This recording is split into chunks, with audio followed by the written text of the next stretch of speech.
আল্লাহ রাব্বুল আমিন ততক্ষণ পর্যন্ত ক্ষমা করবে না। জিবরাইল আমিন বললেন, ইয়া রাসূলুল্লাহ, ইয়া হাবিবাল্লাহ, আল্লাহ বলেছেন এই ব্যক্তির সম্পর্ক হকের সম্পর্ক আল্লাহর সাথে না, এই ব্যক্তির হকের সম্পর্ক তার মায়ের সাথে। মাকে আঘাত করেছে, মাকে কষ্ট দিয়েছে, এই মাকে কষ্ট দেওয়ার কারণে, এই মাকে আঘাত দেওয়ার কারণে মায়ের যন্ত্রণা মাকেই মাফ করতে হবে। মায়ের দুঃখ বেদনা কষ্টগুলো সন্তানের ব্যাপারে মাকেই মাফ করতে হবে, এটা আল্লাহ নিজেও মাফ করবে না। ও ইয়া রাসূলুল্লাহ, তার মা বেঁচে আছে, এখনো যদি মাফ করে এখন কবরের আযাব মাফ হবে, এখন না মাফ করলে কবরের আযাব মাফ হবে না। আমার নবী সেই যুবকের মায়ের সাথে দেখা করলেন, বললেন, ও যুবকের মা, এই কবরে আযাব হয়, তুমি সন্তানকে মাফ করে দাও। মহিলা বলে, ইয়া রাসূলুল্লাহ, আমি মাফ করব না, এত কষ্টই জীবনে আমার এসে দিয়েছে, আমি তাকে মাফ করব না। নবী বললেন, এই কবর আযাব দেখে আমার কষ্ট হয়, আমি তার কবর আযাব সইতে পারি না। মায়ের চাইতে বাপের চাইতে বেশি আল্লাহ রাসূল প্রিয়, ঠিক না ঠিক? লা ইউমিনু আহাদুকুম হাত্তা আকুনা হাব্বা ইলাইহি মিন ওয়ালিদিহি ওয়া ওয়ালাদিহি ওয়ান নাসি আজমাইন। তাই নবী বলেন, ও দুনিয়ার মানুষেরা, তোমার পিতামাতা, তোমার সন্তান, তোমার ভাই বোন, এই দুনিয়ার সব কিছুর চাইতে বেশি আবার নবীকে ভালোবাসা দরকার আছে না নাই? পাবনা জেলার চাটমোহর থানার ঐতিহাসিক চৌধুরী পাড়া দোলং পুরাতন কবরস্থানের উন্নতি কল্পে আয়োজিত আজকের এই ইসলামী জলসার সম্মানিত শ্রদ্ধাভাজন সভাপতি, চাটমোহর থানার সম্মানিত অফিসার ইনচার্জ জনাব মনজুর আলম সাহেব,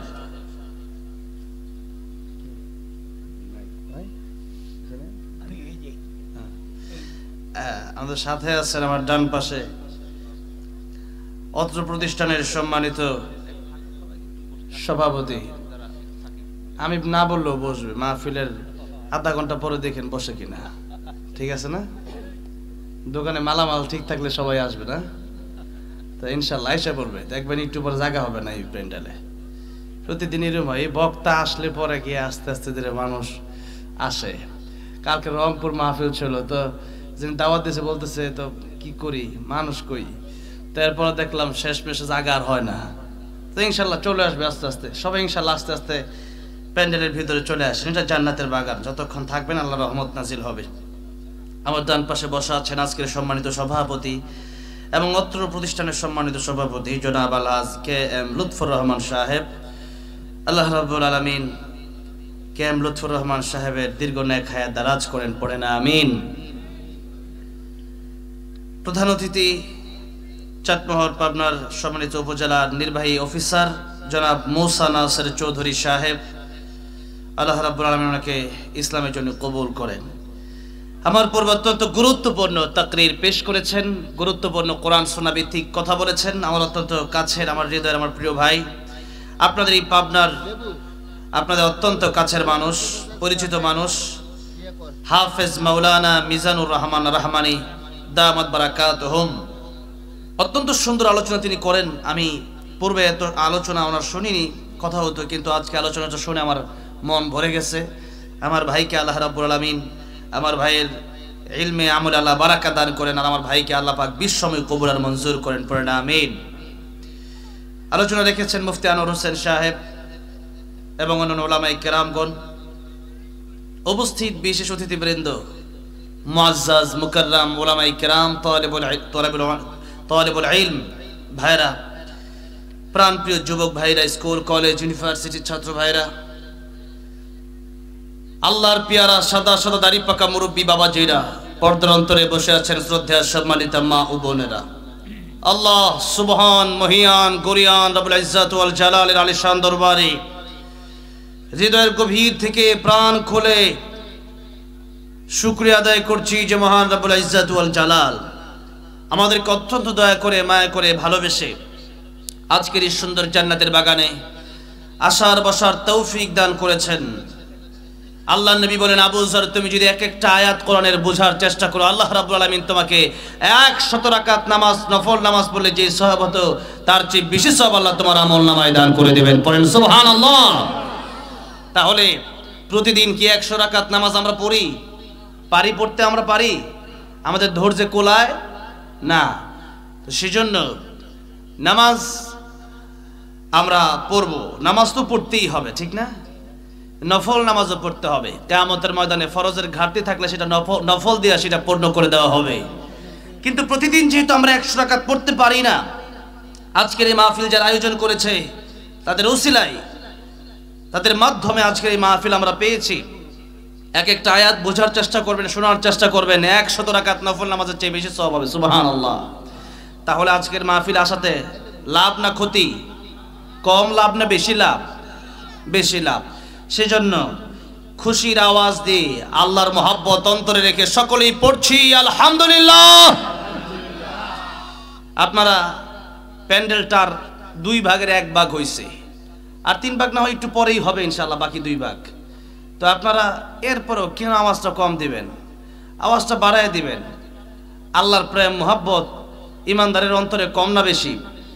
জোরে বলেন, কম না বেশি? তা আল্লাহর মহব্বত অন্তর নিয়ে আসতে বের হবে কেন? জবান বন্ধ থাকবে কেন? আল্লাহ বলছেন, ওয়াল্লাযীনা আমানু আশাদ্দু হুব্বান লিল্লাহ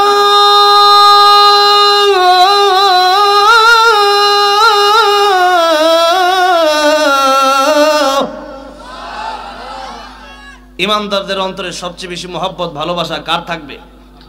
জোরে বলেন, কার থাকবে?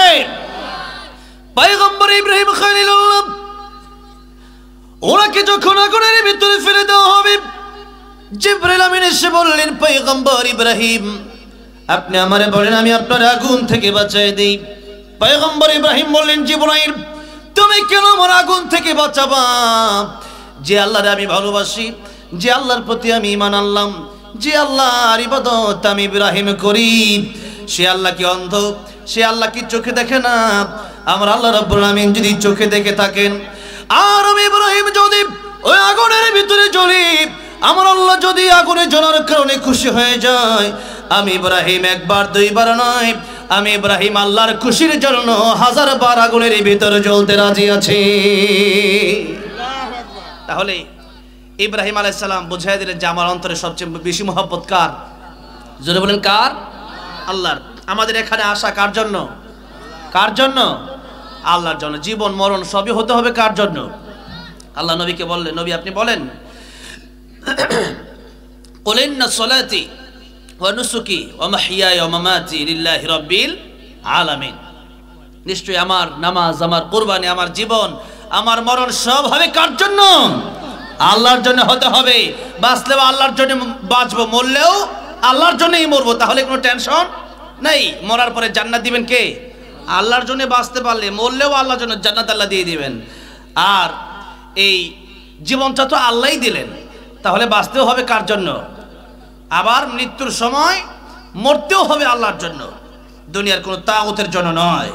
তাহলে আমরা আল্লাহর জন্য যারা এখানে বসছি, মাঝে মধ্যে একটু আল্লাহকে ডাকা যাবে তো ইনশাআল্লাহ? সুবহানাল্লাহ একটু বলা যাবে তো? আমাদের মহব্বত আল্লাহর জন্য যত বেশি হবে, আমার আল্লাহ আমার ডাকটাও তত বেশি শুনবেন। সুবহানাল্লাহ। ইব্রাহিম আলাইহিস সালামকে নমরুদ আগুনে ফেলে দেওয়ার আগেই আল্লাহ তো ইব্রাহিম আলাইহিস সালামের কথা শুনেই খুশি হয়ে গেছেন। আল্লাহ ডেকে বললেন, আগুনে ইয়া নারু কুনি বারদাও ওয়া সালামান আলা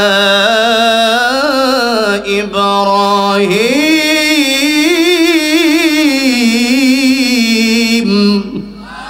হে আগুন, আমার ইব্রাহিমের জন্য ঠান্ডা হয়ে যাও। কেমন ঠান্ডা?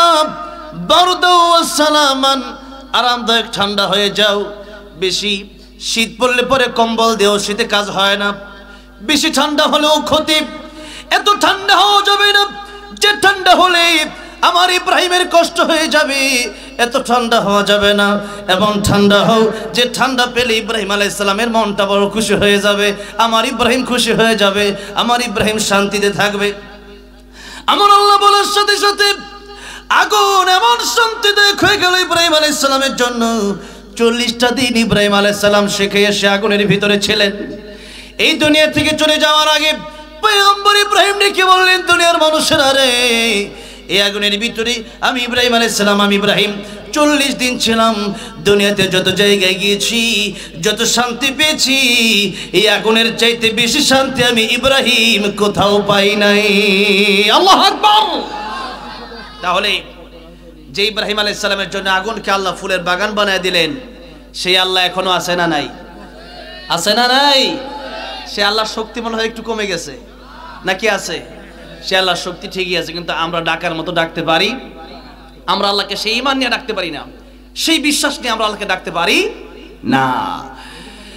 তাই কবি বলেছেন যে নামে ইব্রাহিমের আগুন হলো পানি, ডাকার মতো ডাকলে আজও সারা দেবেন তিনি রে মন, সারা দেবেন তিনি। যে নামে ইব্রাহিমের আগুন হলো পানি, আর ডাকার মতো ডাকলে আজও সারা দেবেন তিনি রে মন, সারা দেবেন তিনি।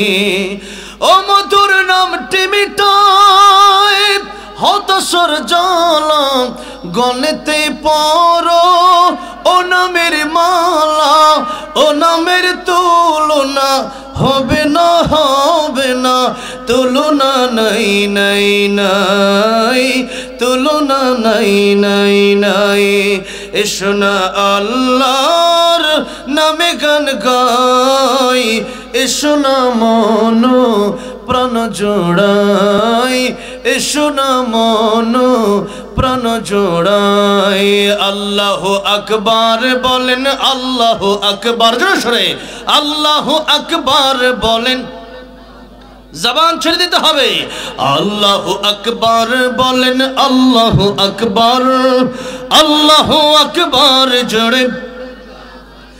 ও মধুর নামটি নিলে হৃদয় হাসে, ও মধুর নামে সুখ নেমে আসে, ও নামের তুলনা মেলে না, মেলে না, তুলনা নাই নাই নাই, তুলনা নাই নাই নাই। এসো না আল্লাহর নামে গান গাই, এসো না মন প্রাণ জোড়াই, এসো না মন প্রাণ জোড়াই। আল্লাহু আকবার জোড়ে, আল্লাহু আকবার, আল্লাহু আকবার বলেন। আরে এখনো জবান দিয়ে এরকম বের হচ্ছে না জোরে সোরে। হযরত বেলাল রাদিয়াল্লাহু আনহু, উমাইয়া যতই বেলাল রে মারে, ততই বেলাল জোরে জোরে আল্লাহু আহাদ বলে। আবু বকর রাদিয়াল্লাহু আনহুর সাথে হযরত বেলালের দেখা, বেলাল রে এত জোরে জোরে আল্লাহর নাম উচ্চারণ করো, আমার আল্লাহ জোরে বললেও শুনে, আমার আল্লাহ আস্তে বললেও শুনে। জোরে না বলি আস্তে বললেই তুমাইয়া তোমারে মারে না, আর আমার আল্লাহ তোমার আওয়াজটা তো শুনে ফেলে, তাহলে জোরে বলার কারণটা কি? আগামীকাল থেকে তুমি আস্তে আস্তে আল্লাহর নাম বলবা। হযরত বেলাল রাদিয়াল্লাহু আনহু বলে না, ভাই আবু বকর, আগামীকাল থেকে আমি আস্তে আস্তে বলবো। একদিন, 2 দিন, 3 দিন বেলাল আস্তে আস্তে বলতে পারে না। আবু বকর ডেকে জিজ্ঞেস করলো, বেলাল রে,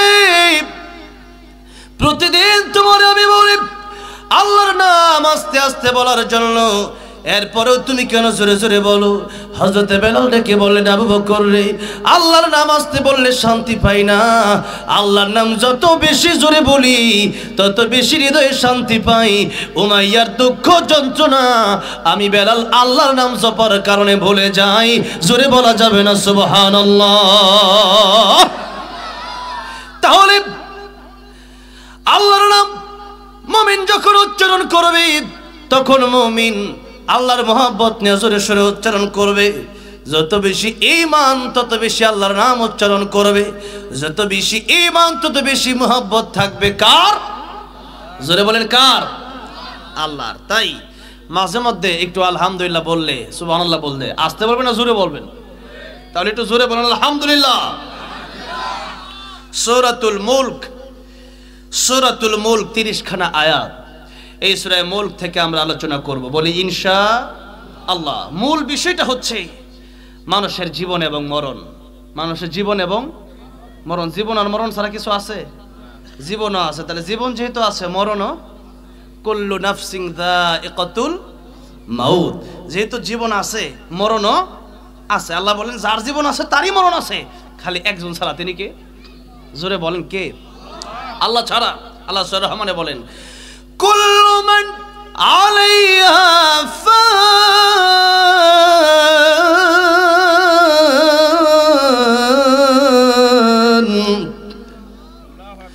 ওয়া ইয়াবকা ওয়াজহু রাব্বিকা যুল জালালি ওয়াল ইকরাম।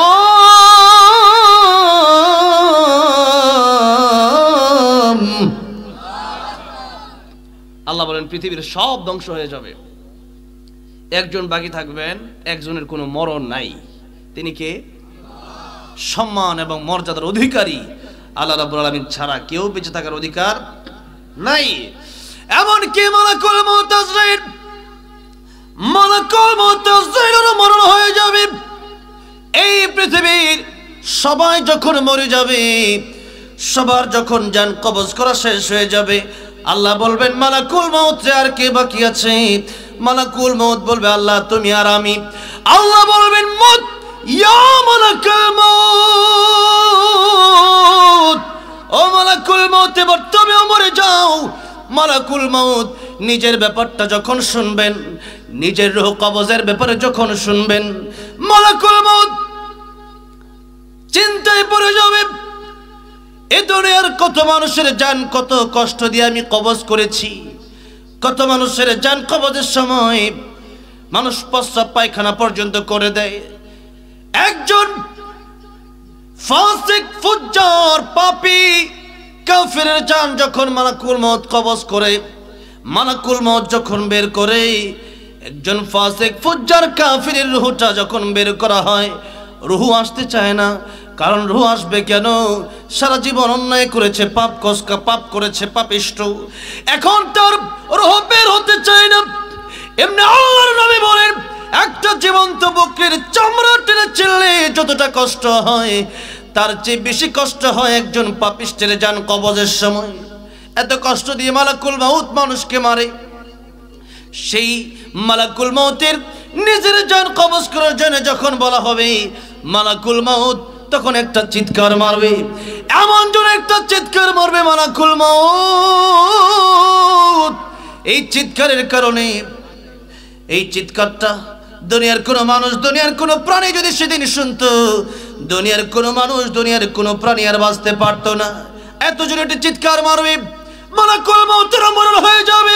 আমার আল্লাহ রাব্বুল আলামিন সেদিন বলবেন লিমানিল মুলকুল ইয়াউম লিল্লাহিল ওয়াহিদিল কাহ্হার। আজকের রাজত্ব কার? আল্লাহ সেদিন তোর জবাব দেওয়ার মতো কেউ নাই, সবাই মরে গেছে। আল্লাহ বলবেন আমি আল্লাহ। সেই ক্ষমতার অধিকারী সেদিন রাগান্বিত হয়ে বলবেন আজকে সেই আল্লাহর হাতে ক্ষমতা, পরাক্রমশালী আল্লাহ।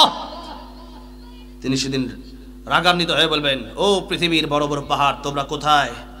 ও ফেরাউন, ও নমরুদ, ও কারুন, ও হামান, তোমরা আজকে কোথায়? কোথায় তোমাদের ক্ষমতা? ক্ষমতা থাকবে সেদিন? আছে ক্ষমতা? নাই, ক্ষমতা নাই। সেদিন আল্লাহ ছাড়া আর কারো ক্ষমতা নাই। তাহলে আমাদের সবার চলে যেতে হবে। সেই জন্যই আর আজকে যেহেতু গুরুস্থানের উন্নতি করবে মাহফিল, সেই জন্য এই উদ্দেশ্যেই যেখানে যেটা দরকার, ঠিক না? যেহেতু যেখানে কোনো মাদ্রাসা থাকলে মাদ্রাসার পড়ালেখা করলে কি লাভ, কোরআন শিখলে কি লাভ, কোরআন না শিখলে কি ক্ষতি, এই সমস্ত বিষয় নিয়ে আলোচনা করা লাগে। যেখানে মসজিদ সেখানে মসজিদের কাজে দান করলে কি লাভ, মসজিদে গিয়ে নামাজ পড়লে, জামাতের সাথে নামাজ পড়লে কি লাভ, এই সমস্ত বিষয়ে আলোচনা করা লাগে।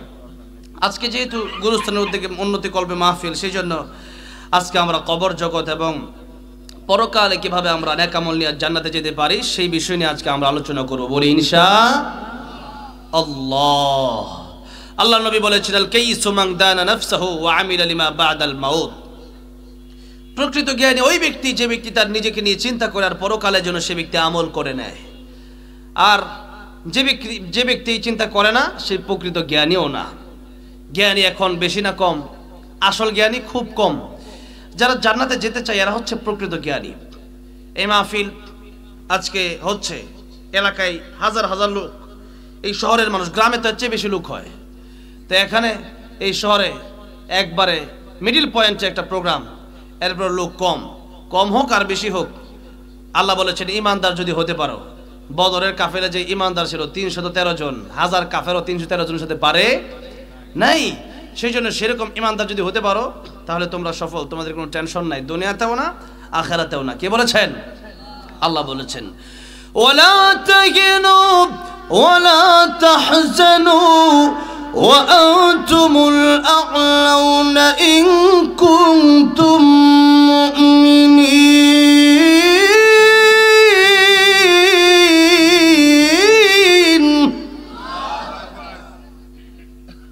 আল্লাহ বলেন ইমানদার যদি হও টেনশন নাই, কোনো চিন্তা নাই, দুনিয়াতেও আখিরাতেও। তো সেই জন্য আমরা প্রকৃত ইমানদার হব। এমন ইমানদার হব না যে ইমান মাঝে মধ্যে আল্লাহর কথাও শুনি, মাঝে মধ্যে মানুষের কথাও শুনি, ওইরকম ইমানদার হওয়া যাবে না। সবসময় কার গোলামি করতে হবে? আল্লাহর গোলামি করতে হবে। এটাই আল্লাহ সূরা মুলকে বলেছেন। সূরা মুলক যারা প্রতি রাতে তিলাওয়াত করবে এশার নামাজের পর ঘুমের আগে, আল্লাহ নবী বলেছেন এই সূরা মুলক তাদের কবরের সাথী হয়ে যাবে। সুবহানাল্লাহ পড়েন। এই সূরা মুলক কিয়ামতের ময়দানে সূরাতুল মুলক যারা প্রতি রাতে তিলাওয়াত করবে তাদের পক্ষ নিয়ে আল্লাহর সাথে যারা শুরু করে দেবে, ঝগড়া করবে, জোরে কোন সুবহানাল্লাহ। আল্লাহর সাথে ঝগড়া করার ক্ষমতা পৃথিবীর কোনো মানুষের আছে? কোন নবীর আছে? কিন্তু কোরআনের আছে। কারণ কোরআন হচ্ছে আল্লাহর কালাম। কোরআন কার কালাম? আল্লাহর কালাম। তো এই জন্য কোরআন করতে পারবে কিয়ামতের ময়দানে। যদি আপনি এই সূরা মুলকটা ঠিকমতো তেলাওয়াত করেন, নামাজ পড়েন, এরপরও আপনার গুনাহের কারণে যদি জাহান্নামে যেতে হয়, তাহলে সূরা মুলক সাথে সাথেই আপনার পক্ষ নিয়ে বলবে আল্লাহ এই লোক জাহান্নামে যাবে আর আমাকে ভালোবাসছে দুনিয়ায়, তাহলে জাহান্নামে যদি এই লোক যায় তাহলে আমি অপমানিত হব। সুতরাং আমি কোরআন থাকতে এই ব্যক্তি জাহান্নামে যেতে পারে না, হয়তো তুমি তাকে জান্নাতে দিবা, না হলে তুমি আমাকে অস্বীকার করবা। আল্লাহ বলবেন কোরআন তোকে অস্বীকার মতো তোকে অস্বীকার আমি আল্লাহ করব না। সুতরাং আল্লাহ হয়তো আমাকে অস্বীকার করবা, না হয় তাকে জান্নাতে দিবা। আল্লাহ বলবেন সূরা মুলক তোর সুপারিশ আমি মঞ্জুর করে নিয়ে তাকে আমি আল্লাহ জান্নাতে দিয়ে দিলাম। তাহলে সূরা মুলক প্রতিদিন পড়বো তো আমরা। আল্লাহ নবী বলছেন যে আমার উম্মতের প্রত্যেক উম্মতের অন্তরে সূরা মুলক থাকুক, এটা আমি নবী চাই। তো নবী যেটা চায় ওইটা আমরা চাই কি চাই না? নবীর পক্ষে আছি না নাই? নবীর পক্ষে না থাকলে বিপদ আছে না নাই? বিপদ আছে। কুল ইন কুনতুম তুহিব্বুনাল্লাহ ফাত্তাবিউনি ইউহিব্বুকুমুল্লাহ। আল্লাহ বলছেন যদি তোমরা আমাকে ভালোবাসতে চাও আমার নবীর অনুসরণ করো, আমার নবী যা বলে এগুলো যদি শোনো, আমি আল্লাহ তোমাদেরকে অটোমেটিক ভালোবাসবো। জোরে কোন সুবহানাল্লাহ। ওয়া ইয়াগফির লাকুম যুনুবাকুম, আমি আল্লাহ তোমাদেরকে ক্ষমা করে দেব। তাহলে আল্লাহ পাকের ভালোবাসা আমরা চাই কি চাই না? আল্লাহর ক্ষমা চাই কি চাই না? আমাদের জীবনে গুনাহ আছে না নাই? নাকি নাই? এই টাঙ্গাইলে এক মাহফিলে গেছে, যাওয়ার পরে লতিফ সিদ্দিকী বলতেছে যে আমার জীবনে কোনো গুনাহ নাই। চিন্তা করে দেখেন, তার জীবনে কি কোনো গুনাহ নাই? আল্লাহ নবী দিনে তৌবা করে 100 বার, নবীর জীবনে কোনো গুনাহ নাই তাও। আর সে কয় আমি তৌবা করি না, আমার জীবনে কোনো গুনাহ নাই। আমাদের জীবনে কম বেশি গুনাহ আছে না নাই? আছে। আজকে আমরা গুনাহ পরিত্রাণ করে তৌবার মাধ্যমে তাইবু মিনাজ যামবি কামাল্লা যামবালাহু। আল্লাহ নবী বলছেন যে ব্যক্তি তৌবা করলো সে ব্যক্তি যেন মাসুম বাচ্চা, তার জীবনে সে যেন কোনো গুনাহই করে নাই। জোরে কোন সুবহানাল্লাহ। তাহলে আজকে একবার তৌবা করে বাড়ি যেতে রাজি আছেন ইনশাআল্লাহ আমরা সবাই? আল্লাহ কবুল করে, জোরে বলেন আমিন। তাহলে সূরা মুলক আমরা প্রতি রাতে পড়বো তো ইনশাআল্লাহ? পড়বেন। একটা আয়াত 30 দিন লাগবে, 30টা আয়াত মুখস্থ করে নেবেন, ঠিক আছে ইনশাআল্লাহ? আজকে থেকে শুরু করেন, এখন থেকে তাফসীরের মাধ্যমে, তরজমার মাধ্যমে, ব্যাখ্যা বিশ্লেষণের আগে একটা আয়াত আমরা আজকে মুখস্থ করে বাড়ি যাব, বলে ইনশাআল্লাহ। পড়েন আমার সাথে। তাবারাকাল্লাযী বিয়াদিহিল মুলকু ওয়া হুয়া আলা কুল্লি শাইইন কাদির। আবার পড়েন সবাই। তাবারাকাল্লাযী বিয়াদিহিল মুলক ওয়া হুয়া আলা কুল্লি শাইইন কাদির। আরেকবার পড়েন। তাবারাকাল্লাযী বিয়াদিহিল মুলক ওয়া হুয়া আলা কুল্লি শাইইন কাদির। কার কার মুখস্থ আছে একটু হাত তুলুন তো। জোরে কোন মারহাবা। তাহলে হাত নামান। তা দেখেন এই আয়াতটা পড়ার মাধ্যমে লাভ হয়েছে কি হয় নাই? আরে আলোচনা কি করলে ভালো, কি করলে মন্দ তো আমরা জানি। এরপরেও কোরআন হচ্ছে এমন এক মহাসাগর যে সাগর থেকে যতই কথা বলবো ততই নতুন মনে হবে, ঠিক না বে ঠিক? আর ওয়াযাক্কির ফা ইন্না যিকরা তানফাউল মুমিনিন, এটা আমাদের জন্য কল্যাণ বয়ে আনবে ইনশাআল্লাহ। তাহলে আমরা কোরআন থেকে আলোচনা শুনবো। সূরা মুলকের প্রথম আয়াত থেকে আমরা আলোচনা স্টার্ট করি, শুরু করি। সূরা মুলকে আল্লাহ বলছেন, তাবারাকাল্লাযী বিয়াদিহিল মুলক, বরকতময় সেই আল্লাহ, মহিমাময় সেই আল্লাহ, যার হাতে ক্ষমতা, যার হাতে রাষ্ট্রের ক্ষমতা, যার হাতে জনগণের ক্ষমতা, তামাম পৃথিবীর ক্ষমতা একজনের হাতে। জবান খুলে বলেন তিনি কে? আল্লাহর হাতে সমস্ত কিছুর ক্ষমতা। আল্লাহ বললেন, আমি তোমাদের মালিক আর তোমরা আমার গোলাম। আল্লাহ কি? জোরে বলতে হবে, জোরে বলতে হবে। আল্লাহ কি? আল্লাহ মালিক, আর আল্লাহ বলছেন তোমরা আমার গোলাম, তোমরা আমার বান্দা। বান্দা মানে গোলাম। জোরে বলেন আমরা কি? আল্লাহ কি? গোলাম মালিকের কথা শুনবে না মালিক তার গোলামের কথা শুনবে? কে কারটা শুনবে? গোলাম তার মালিকের কথা শুনবে।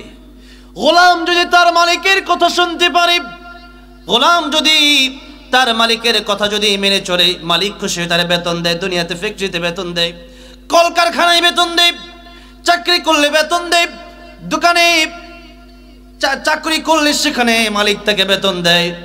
আর আল্লাহ রাব্বুল আলামিন দুনিয়াতে যারা আমল করবে, কিয়ামতের কঠিন ময়দানে আল্লাহ রাব্বুল আলামিন তাদেরকে বেতন দিয়ে দিবে। সুবহানাল্লাহ। এই বেতন হবে, অল্প ভালো করলে সেটারও বেতন দেওয়া হবে, অল্প মন্দ করলে সেটারও বেতন দেওয়া হবে। ফামান ইয়া'মাল মিসকালা যাররাতিন খায়রান ইয়ারা ওয়া মান ইয়া'মাল মিসকালা যাররাতিন শাররান ইয়ারা। অল্প ভালো করলে সেটার জন্য বদলা আছে, আর অল্প বন্ধ করলে সেটাও কিয়ামতের ময়দানে মানুষ দেখবে। সেদিন সবই মানুষকে দেখিয়ে দেওয়া হবে। সূরাতুল জিলজাল, সূরাতুল জিলজাল, সূরা জিলজাল আছে না কোরআন শরীফে? এই সূরাতুল জিলজালের সর্বশেষ দুইটা আয়াত। একজন সাহাবী বলেন, ইয়া রাসূলুল্লাহ, আপনি আমাকে এমন কিছু শিখে একটু কোরআন তেলাওয়াত শেখান যেখানে আমার লাভ হবে।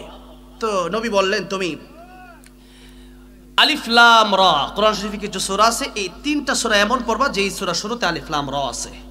এরপরে সে ব্যক্তি আবার বলেন, ইয়া রাসূলুল্লাহ, আব্দুল্লাহ ইবনে আমর রাদিয়াল্লাহু আনহু থেকে হাদিসখানা বর্ণিত, তিনি আবু দাউদ শরীফের হাদিস। তো এরপরে বললেন, ইয়া রাসূলুল্লাহ, আরেকবার আমি আসলে আমার জবান ভারী হয়ে গেছে, আমার বয়স অনেক বেশি হয়ে গেছে, তো আপনি আমাকে আরেকটু সহজ করে দেন। রাসূলুল্লাহ সাল্লাল্লাহু আলাইহি ওয়াসাল্লামকে বলেন, ইয়া রাসূল, আমার বয়স। রাসূল বলেন, সাব্বাহা লিল্লাহ অথবা ইউসাব্বিহু লিল্লাহ, এই সমস্ত আয়াত যেগুলো আছে এরকম তিনটা সূরা তুমি পড়বা। তিনি আবারও একই কথা বলেন, ইয়া রাসূলুল্লাহ, আমার বয়স বেশি, এত বড় বড় সূরা আমি মনে রাখতে পারি না। ইয়া রাসূলুল্লাহ, হৃদয়টা আমার বড় কঠিন, জিহ্বাটা আমার ভারী হয়ে গেছে, বয়স বেশি হয়ে গেছে। ইয়া রাসূলুল্লাহ, এমন একখানা সূরা আমাকে দেন যেই সূরা আমি খুব সহজেই পড়তে পারবো, খুব সংক্ষেপে হবে, যেই সূরাটা খুব শর্ট হবে, এবং দুনিয়া এবং আখিরাত। এই সূরাতুল জিলজালের আরেকটা নাম হচ্ছে সূরাতুল জামিআহ। আরেকটা নাম কি? সূরাতুল জামিআহ। দুনিয়া এবং আখিরাতের কথা আল্লাহ দুইটা আয়াতের মধ্যে তুলে ধরেছেন। সুবহানাল্লাহ। ফামান ইয়ামাল মিসকালা যাররাতিন খায়রান ইয়ারা। দুনিয়াতে থাকা অবস্থায় সারা জীবন ভালো আমল করবা, কিয়ামতের ময়দানে জান্নাত পেয়ে যাবা। দুনিয়াতে থাকা অবস্থায় যদি মন্দ করো, ফামান ইয়ামাল মিসকালা যাররাতিন শাররান ইয়ারা, যদি এমনটা হয় যে তোমরা ভালো করছো সেটাও দেখতে পাবা, খারাপ করছো সেটাও, এটা যদি একেবারে অনুপরিমাণ হয় সেটা তোমাদেরকে দেখাই দেওয়া হবে। দুনিয়া এবং আখিরাতে পুরো সূরাতুল জামিআ সব কিছু আল্লাহ কেবলমাত্র দুটি আয়াতের ভিতরে আল্লাহ পাক বর্ণনা করে দিলেন। জোরে বলুন সুবহানাল্লাহ। এই দুইটা আয়াত যদি মানুষ লক্ষ্য করে, হেদায়েতের জন্য দুইটা আয়াতই যথেষ্ট। কয়টা আয়াত? দুইখানা আয়াত। সূরাতুল জিলজালের সর্বশেষ দুইটি আয়াত। সূরাতুল জিলজাল ভূমিকম্পের সূরা। কিসের সূরা? জোরে কোন কিসের সূরা? ভূমিকম্পের সূরা। এই সূরা এই জন্য বলছি, আজকে 2 দিন যাবত দেশে ভূমিকম্প কম না বেশি? শুরু হয়ে গেছে ভূমিকম্প। আপনাদের এলাকাতে হয়তো টের ওরকম পাওয়া যায় না, নাকি?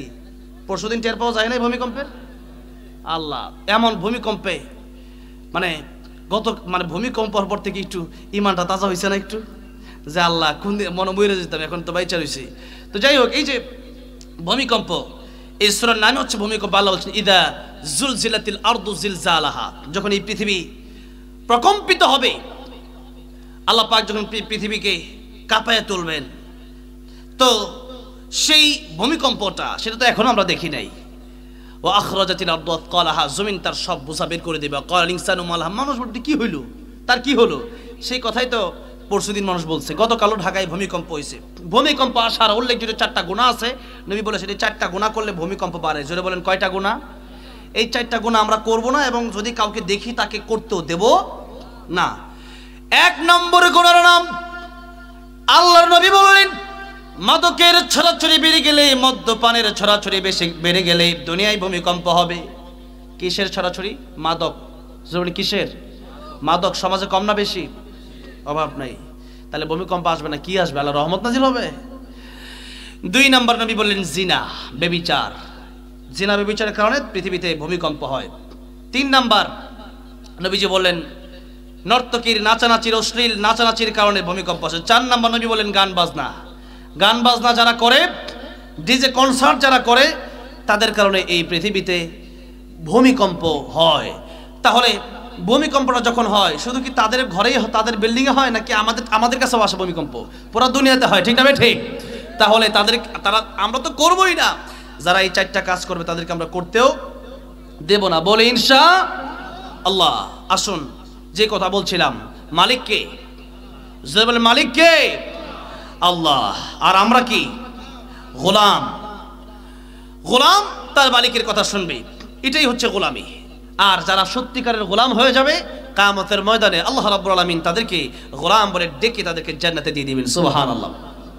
কোরআন শরীফে আছে ইয়া আইয়াতুহান নাফসুল মুতমাইন্না ইরজিই ইলা রাব্বিকি রাদিয়াতাম মারদিয়া فادخلي في عبادي وادخلي جنتي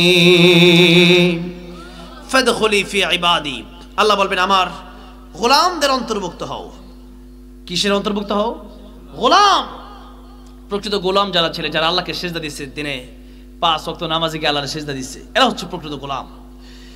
এই গোলামি যারা করবে, এই গোলামদেরকে আল্লাহ কিয়ামতের ময়দানে ডেকে বলবেন ও গোলামেরা, গোলামদের অন্তর্ভুক্ত হও। আমার গোলামদের অন্তর্ভুক্ত যারা হবে, ওয়াদখুলি জান্নাতি, তারাই জান্নাতে প্রবেশ করতে পারবে। আরেক আয়াতে আল্লাহ বলছেন ফামান যুহজিহা আনিন নারি ওয়া উদখিলাল জান্নাতা ফাকাদ ফাজ ওয়া মাল হায়াতুদ দুনিয়া ইল্লা মাতাউল গুরুর। ফামান যুহজিহা আনিন নার, জাহান্নামের আগুন থেকে যারা বেঁচে গেল, ওয়া উদখিলাল জান্নাতা, এবং জান্নাতে যারা প্রবেশ করতে পারল, আল্লাহ বলছেন ফাকাদ ফাজ, তারা সফল হয়ে গেল। তারা কি হয়ে গেল? সফল হয়ে গেল। আর এই দুনিয়ার ব্যাপারে আল্লাহ বলছেন ওয়া মাল হায়াতুদ দুনিয়া ইল্লা মাতাউল গুরুর।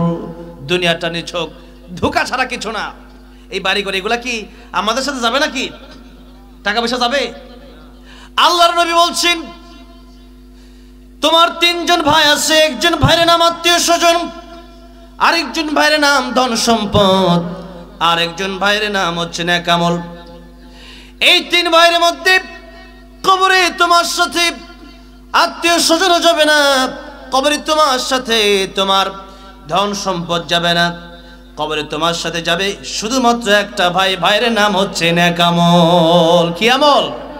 নেক আমল যাবে।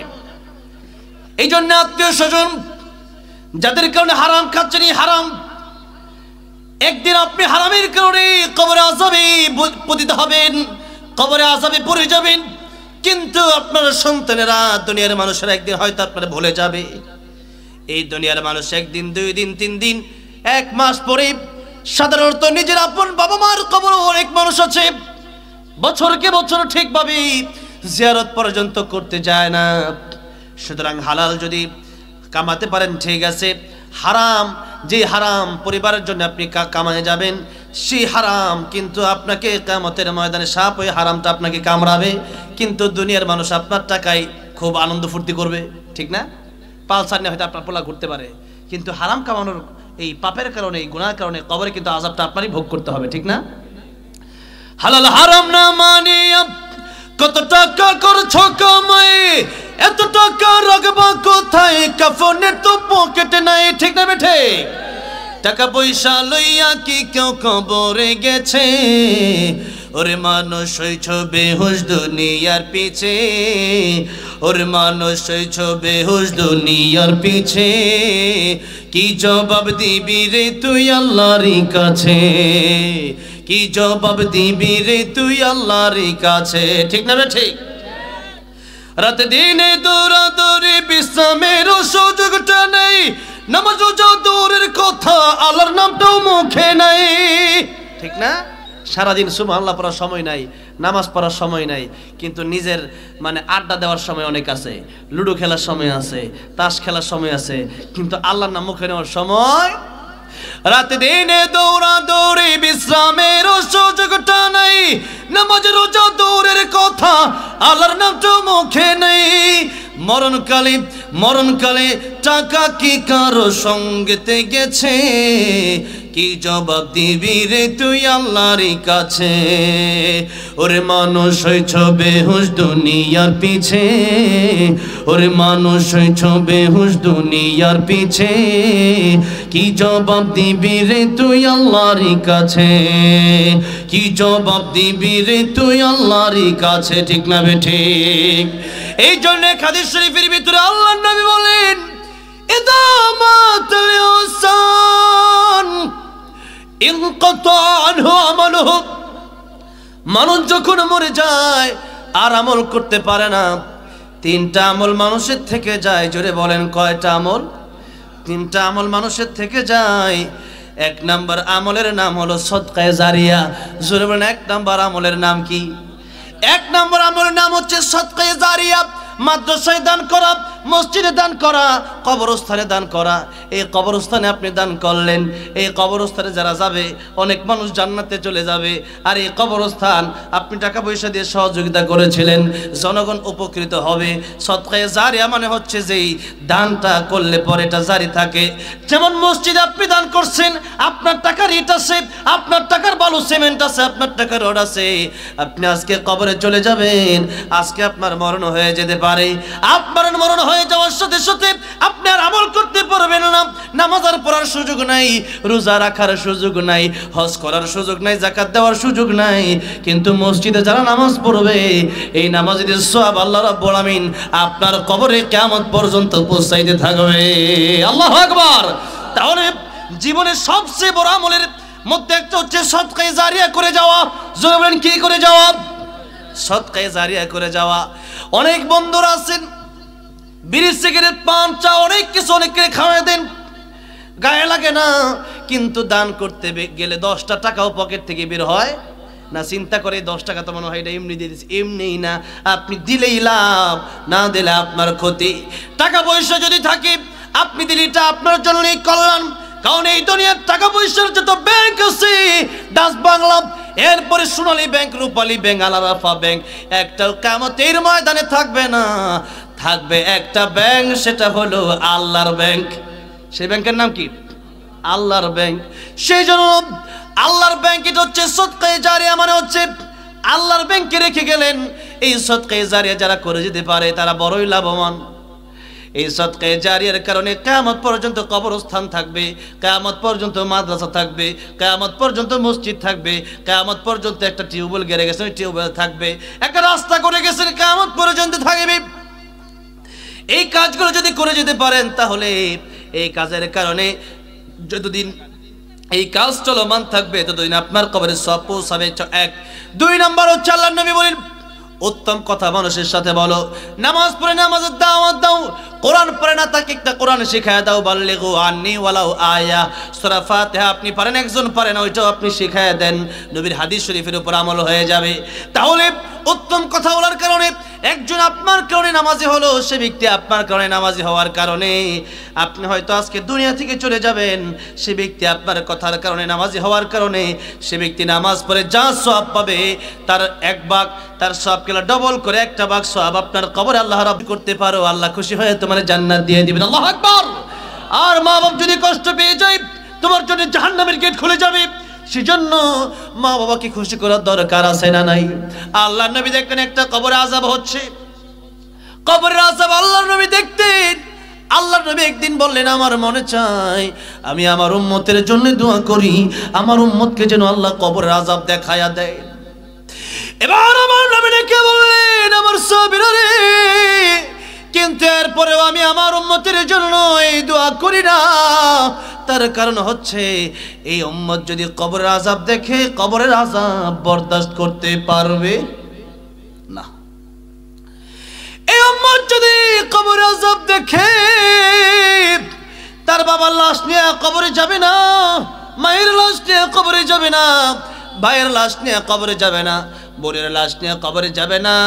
কবরে আযাব দেখার কারণে ব্যবসা বন্ধ করে দেবে, বাণিজ্য বন্ধ করে দেবে, মিল ফ্যাক্টরি বন্ধ করে দেবে, চাষাবাদ বন্ধ করে দেবে, দোকানপাট বন্ধ করে দেবে।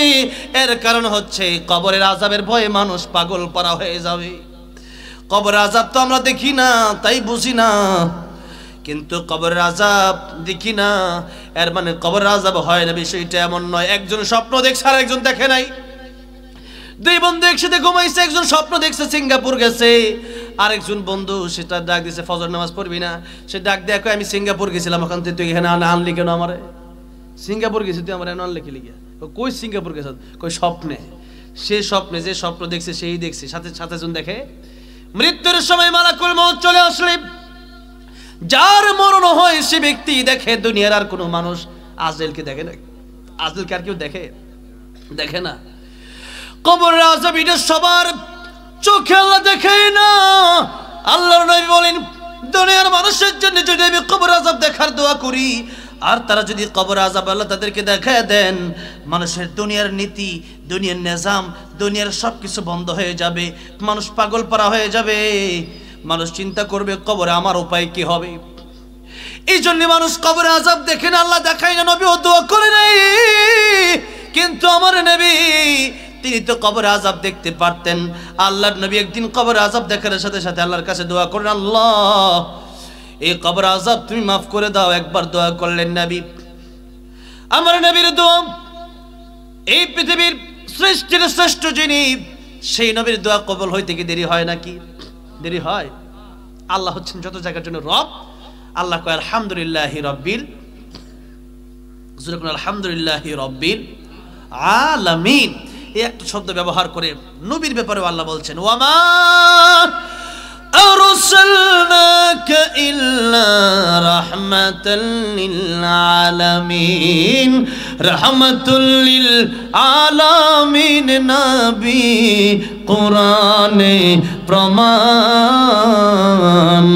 আশিক বিনে কে বুঝিবে আমার দয়ার নবীর শান। কষ্ট হচ্ছে আপনাদের? শেষ করে দিব?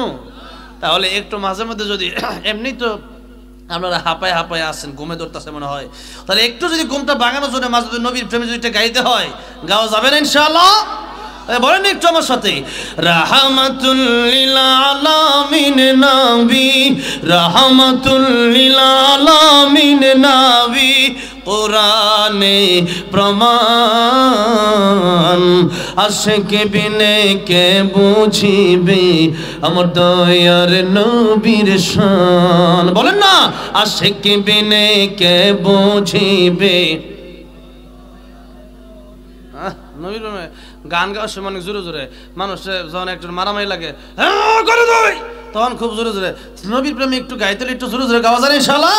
বলেন না, আশিক বিনে কে বুঝিবে আমার দয়ার নবীর শান। বলেন, আশিক বিনে কে বুঝিবে। নবী আমার মদিনারি বলবো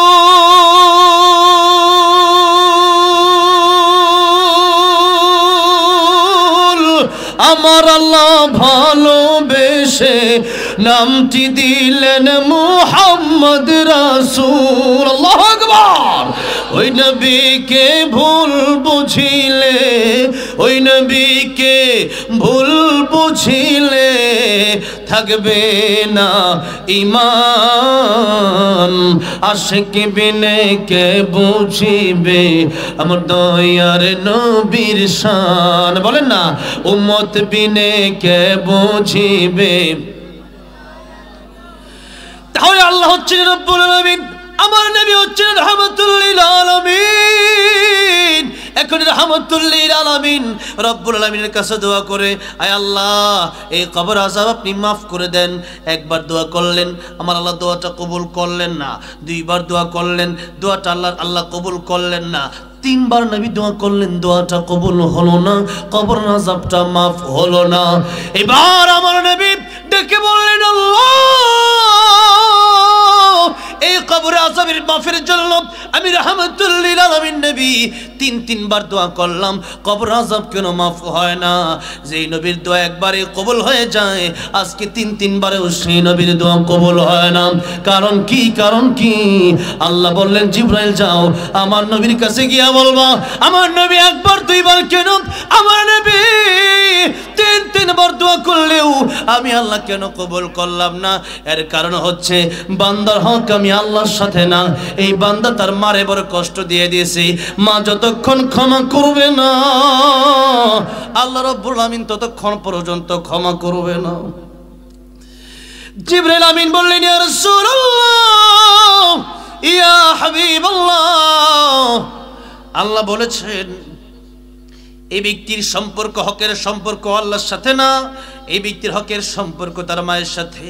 মাকে আঘাত করেছে, মাকে কষ্ট দিয়েছে, এই মাকে কষ্ট দেওয়ার কারণে, এই মাকে আঘাত দেওয়ার কারণে মায়ের যন্ত্রণা মাকেই মাফ করতে হবে। মায়ের দুঃখ বেদনা কষ্ট করা সন্তানের ব্যাপারে মাকেই মাফ করতে হবে, এটা আল্লাহ নিজেও মাফ করবে না।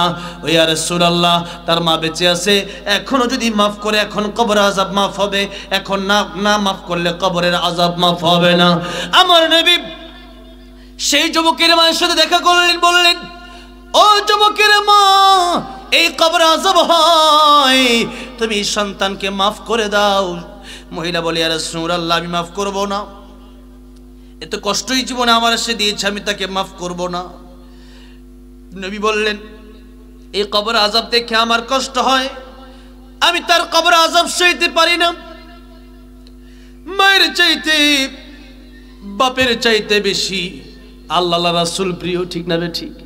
লা ইউমিনু আহাদুকুম হাত্তা আকুনা হাব্বা ইলাইহি মিন ওয়ালিদিহি ওয়া ওয়ালাদিহি ওয়ান নাসি আজমাইন। তাই নবী বলেন, ও দুনিয়ার মানুষেরা, তোমার পিতামাতা, তোমার সন্তান, তোমার ভাই বোন, এই দুনিয়ার সব কিছুর চাইতে বেশি আবার নবীকে ভালোবাসা দরকার আছে না নাই? কিয়ামতের ময়দানে পিতামাতা ভাগবে। পিতামাতা কি করবে? ভাগবে। দেখেন, গত পরশুদিন ভূমিকম্প হয়েছে।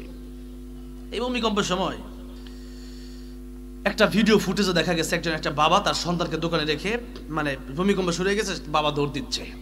এই একটা দুনিয়ার সাধারণ ভূমিকম্পে স্বামী স্ত্রীকে ফালায় দৌড়। কি হয়েছে? ভূমিকম্প হয়েছে।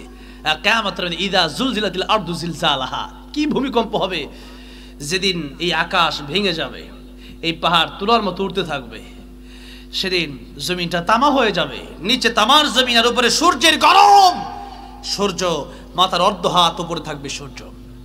সেই কিয়ামতের ময়দানে নিজে বাঁচার জন্য সন্তানকে ভুলে যাবে মা। ইয়াউমা ইয়াফিরুল মারউ মিন আখিহি ওয়া উম্মিহি ওয়া আবিহি ওয়া সাহিবাতিহি ওয়া বানিহি। সেই কিয়ামতের বিভীষিকাময় সেই সময় মা বাবা সন্তানকে না চিনলেও নবী কিন্তু তার উম্মতকে চিনবে। আল্লাহু আকবার। তাহলে সেই নবীকে চেনার দরকার আছে না নাই? সেই নবীর সুন্নতকে অনুসরণ করার দরকার আছে না নাই? আছে। ভাইয়ের আমার, বাবাজির আমার, নবী বলছেন যে আমার তো সহ্য হচ্ছে না, তার মা এখনো কবর আযাব দেখে নাই, এখনো বুঝে নাই। আল্লাহর নবী বিশ্ব নবী দোয়া করলেন, আল্লাহ রাব্বুল আলামিন আমার আগের দোয়াটা কবুল হলো না, এখন আমি আরেকটা দোয়া করতে চাই, সেই দোয়াটা আপনি কবুল করে নেন। আল্লাহ রাব্বুল আলামিন তার মা আমাকে যেমন তুমি কবর আযাব দেখায় দিয়েছো, তার মাকেও তুমি কবর আযাব দেখায় দাও। নবীর দোয়া এবার কবুল হয়ে গেল। যুবকের মা তাকে দেখে কবর আযাব হয়, যেই মাত্র মহিলা কবর আযাব দেখছে একটা চিৎকার মারছে, ইয়া রাসূলুল্লাহ, কবর আযাব বুঝে এত কঠিন, ইয়া রাসূলুল্লাহ আমার সন্তানকে এই মুহূর্তে আমি মাফ করে দিলাম। যেই মাত্র মা তার সন্তানকে মাফ করে দিয়েছে, আমার নবী তাকায় দেখেন সাথে সাথে কবরের আযাব বন্ধ হয়ে গেছে। তাহলে মাকে কষ্ট দিলে ওইটা আল্লাহ মাফ করবেন, ওইটা মার কাছ থেকে মার পা ধরে ক্ষমা চাইতে হবে, ঠিক না? ঠিক। বাপরে কষ্ট দিলে বাপের পায়ে মা ধইরা ক্ষমা চাইতে হবে, কারণ মা বাবার হক আল্লাহর ইবাদতের পরেই, আল্লাহর ইবাদতের পরেই। ওয়াকাদা রাব্বুকা আল্লা তা'বুদু ইল্লা ইয়াহু ওয়া বিল ওয়ালিদাইনি ইহসানা। আল্লাহ বলেন আমার চূড়ান্ত ফয়সালা, আমার চূড়ান্ত ঘোষণা, কেবলমাত্র আমি আল্লাহর ইবাদত করব, আর আমি আল্লাহর ইবাদতের পরে আমি আল্লাহর ঘোষণা হচ্ছে পিতামাতার খেদমত তোমরা করবা। কার খেদমত? পিতামাতার খেদমত। তাহলে যে কথা বলছিলাম যে আমল মানে আমলের ফজিলত বর্ণনা করতে গিয়ে মা বাবার হক সম্পর্কে কিছু কথা বললাম। কষ্ট হচ্ছে আপনাদের? প্রায় 12টা বেজে গেছে, আর আধা ঘন্টা কষ্ট হবে। কখন যে সময় চলে যায় আসলে বোঝাও যায় না, সময় এইভাবেই চলে যাবে। ওয়াল আসর, আল্লাহ সময়ের কসম কেটেছেন সূরাতুল আসরে। সময় চলে যাবে, বরফের মতো সময় গলে যাবে, একদিন এই সময় চলে যেতে যেতে তোমাদের মরণ হয়ে যাবে। হাত্তা জুরতুমুল মাকাবির, তোমরা কবরে চলে যাবে, কিন্তু এরপরেও কেন ঠিক হও না? আল্লাহ বলছেন সময়ের গুরুত্ব দাও, সময়ের গুরুত্ব। আল্লাহ নবী হাদিস শরীফের ভিতরে বলেছেন ইগতানিম খামসান ক্বাবলা খামসিন শাবাবাকা ক্বাবলা হারামিক। 5টা সময় আসার আগে 5টা সময়কে মূল্য দাও। ও যুবকেরা, আল্লাহ নবী বলেন শাবাবাকা, হে যুবকেরা, ক্বাবলা হারামিক, বৃদ্ধ হয়ে যাওয়ার আগে যৌবনকালকে মূল্য দাও। বৃদ্ধ হয়ে গেলে সেই রকম শক্তি যৌবন আর থাকে না।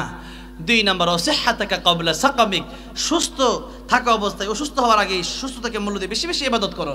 3 নাম্বার গিনাকা ক্বাবলা ফাকারিক, টাকা পয়সা আছে থাকা অবস্থায় ফকির হয়ে যাওয়ার আগে, গরিব হয়ে যাওয়ার আগে এই টাকা পয়সা আল্লাহর রাস্তায় ব্যয় করো। কার রাস্তায় ব্যয় করতে হবে?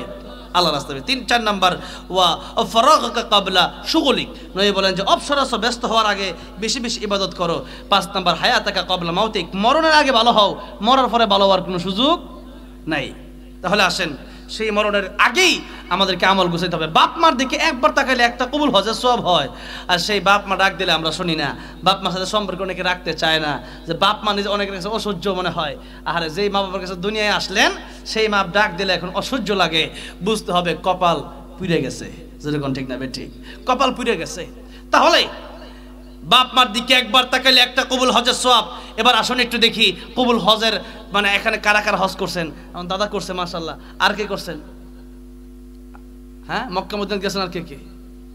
এই 2-3 জন। তাহলে হজ করার সামর্থ্য সবার নাই।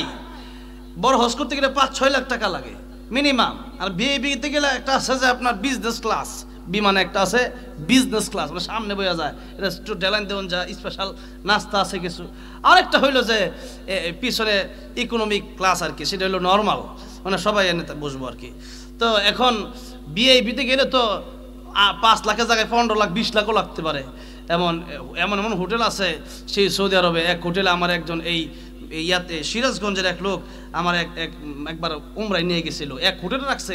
সেই আমি নাজমুল সাকিব, জাকারিয়া, আবু রায়হান, বিশ্বজি হাফিজদেরকে নিয়ে গেছে আর কি। তো আমাদের মহব্বত করে। তো যাওয়ার পরে দেখলাম এমন এক হোটেল, একটা হলো দারুল ইমান, একটা আছে দারুত তাওহীদ। যারা কখনো গেলে দেখে আসবেন, সেখানে আছে না, সেখানে দারুত তাওহীদ, দারুল ইমান, একবারে 5 স্টার না 7 স্টার মানে হোটেল। একদিনের ভাড়া 8 লাখ টাকা বাংলাদেশের। একদিনের ভাড়া কয় লাখ? 8 লাখ একদিনের ভাড়া। কি আছে? কিছুই নাই। স্পেশাল কিছু খাবার, পানির দামি বলে মানে বাংলাদেশের 5,000-6,000 টাকা পানির দাম।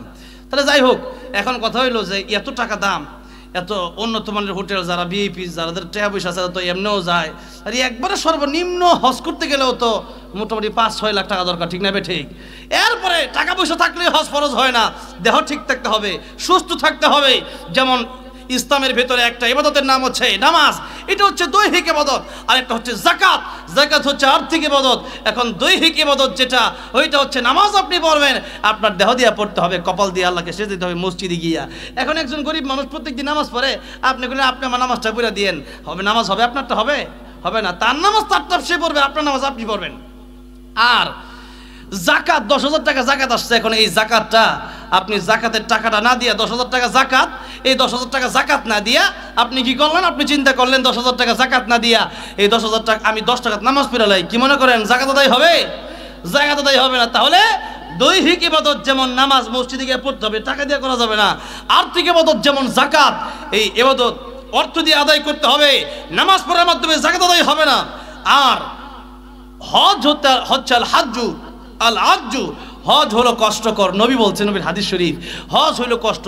দেহ এবং অর্থ, দৈহিক এবং আর্থিক উভয়টার সমন্বয়ে যে ইবাদত হয়, ওই ইবাদতের নাম হলো হজ, যেটা সবার করার মতো সক্ষমতাও নাই।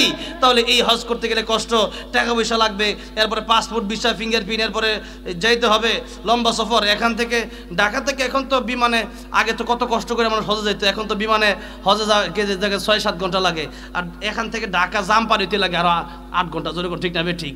এখন দেখে গেছে যে লম্বা জার্নি করে সেখানে যেতে হবে, কাবা শরীফে যেতে হবে, তওয়াফ করতে হবে, সাই করতে হবে, মিনায় যেতে হবে, মুজদালিফায় যেতে হবে, আরাফার মাঝে যেতে হবে, কোরবানি করতে হবে, অনেক কাজ।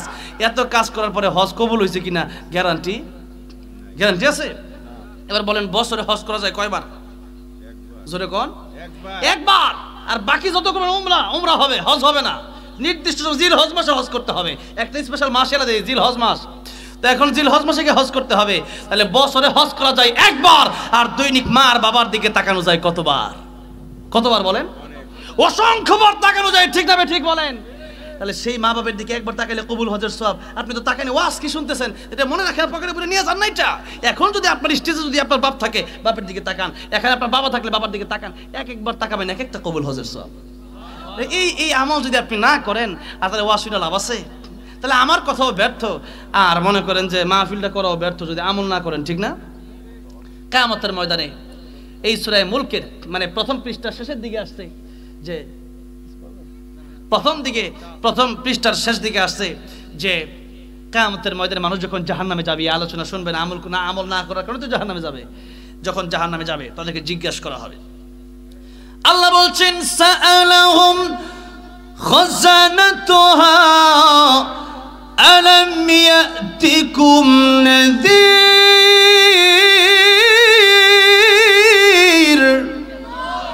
ক্বালু বালা قد جاءنا نذير।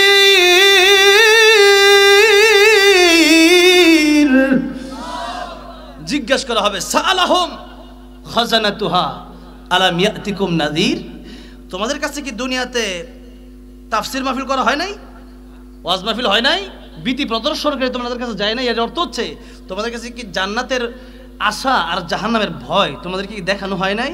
তোমাদেরকে কি বলা হয় নাই যে একদিন এই আমলের কারণে তোমাদেরকে জান্নাত দেওয়া হবে, আর বদ আমলের কারণে তোমাদেরকে জাহান্নাম দেওয়া, এটা বলা হয় নাই? তখন মানুষ বলবে, যারা জাহান্নামে যাবে তারা বলবে, ক্বালু, তারা বলবে, বালা, হ্যাঁ এসেছিল, কদ জাআনা নাযীর, ভীতি প্রদর্শন করে আসছিল, কিন্তু আসলে ওয়াজ মাহফিল তো হয়েছিল, কিন্তু আমরা কি করছি? ফাকাযযাবনা, অস্বীকার করছি। যে হুজুরটা হুজুর কইলে কি আর না কইলে কি, আমরা মানলে কি না মানলে কি, এই অস্বীকার করেছিলাম। সেদিন মানুষ আফসোস করে বলবে, ওয়াকালু লাউ কুন্না নাসমাউ আও নাআকিলু মা কুন্না ফি আসহাবিস সাঈর। আল্লাহ বলছেন, সেদিন মানুষ বলবে, ওয়াকালু, মানুষ বলবে, নাসমাউ, ওয়াকালু লাউ কুন্না নাসমাউ, আমরা যদি সেদিন হুজুরের কথাটা যদি ভালো করে শুনতাম, নাআকিলু, ভালো করে যদি অনুধাবন করতাম, তাহলে সেই জায়গায়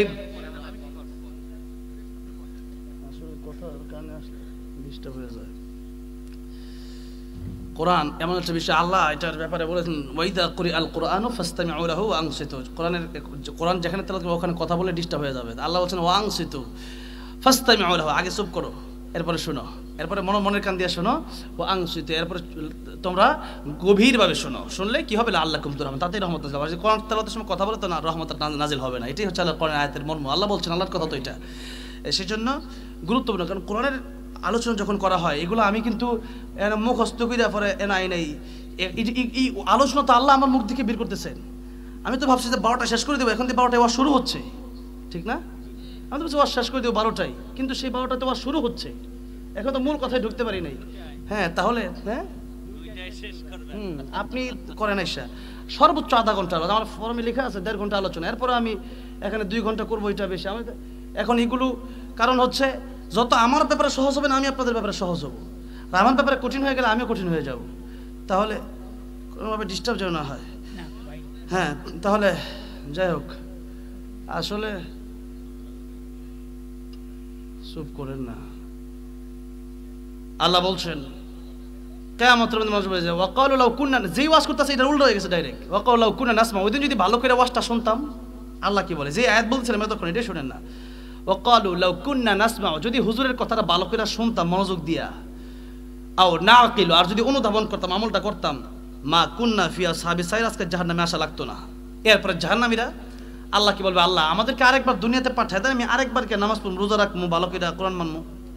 আল্লাহ ফাইন উদনা ফাইন্না যালিমুন, আল্লাহ আমরা আর জুলুম করব না। আল্লাহ সেদিন কি বলবেন, ভালো করে এদিকে সবাই কান লাগান। আল্লাহ বলবেন সেদিন ক্বালাসউ ফিহা ওয়ালা তুকাল্লিমুন, জাহান্নামে পড়ে থাক, লাঞ্ছিত অবস্থায় জাহান্নামে পড়ে থাক, তোরা কোনো কথা আমার সাথে আজকে বলবি না। আল্লাহ বলবেন তোরা আমার সাথে কোনো কথা বলবি না, লাঞ্ছিত অবস্থায় জাহান্নামে আসো, জাহান্নামে থাক।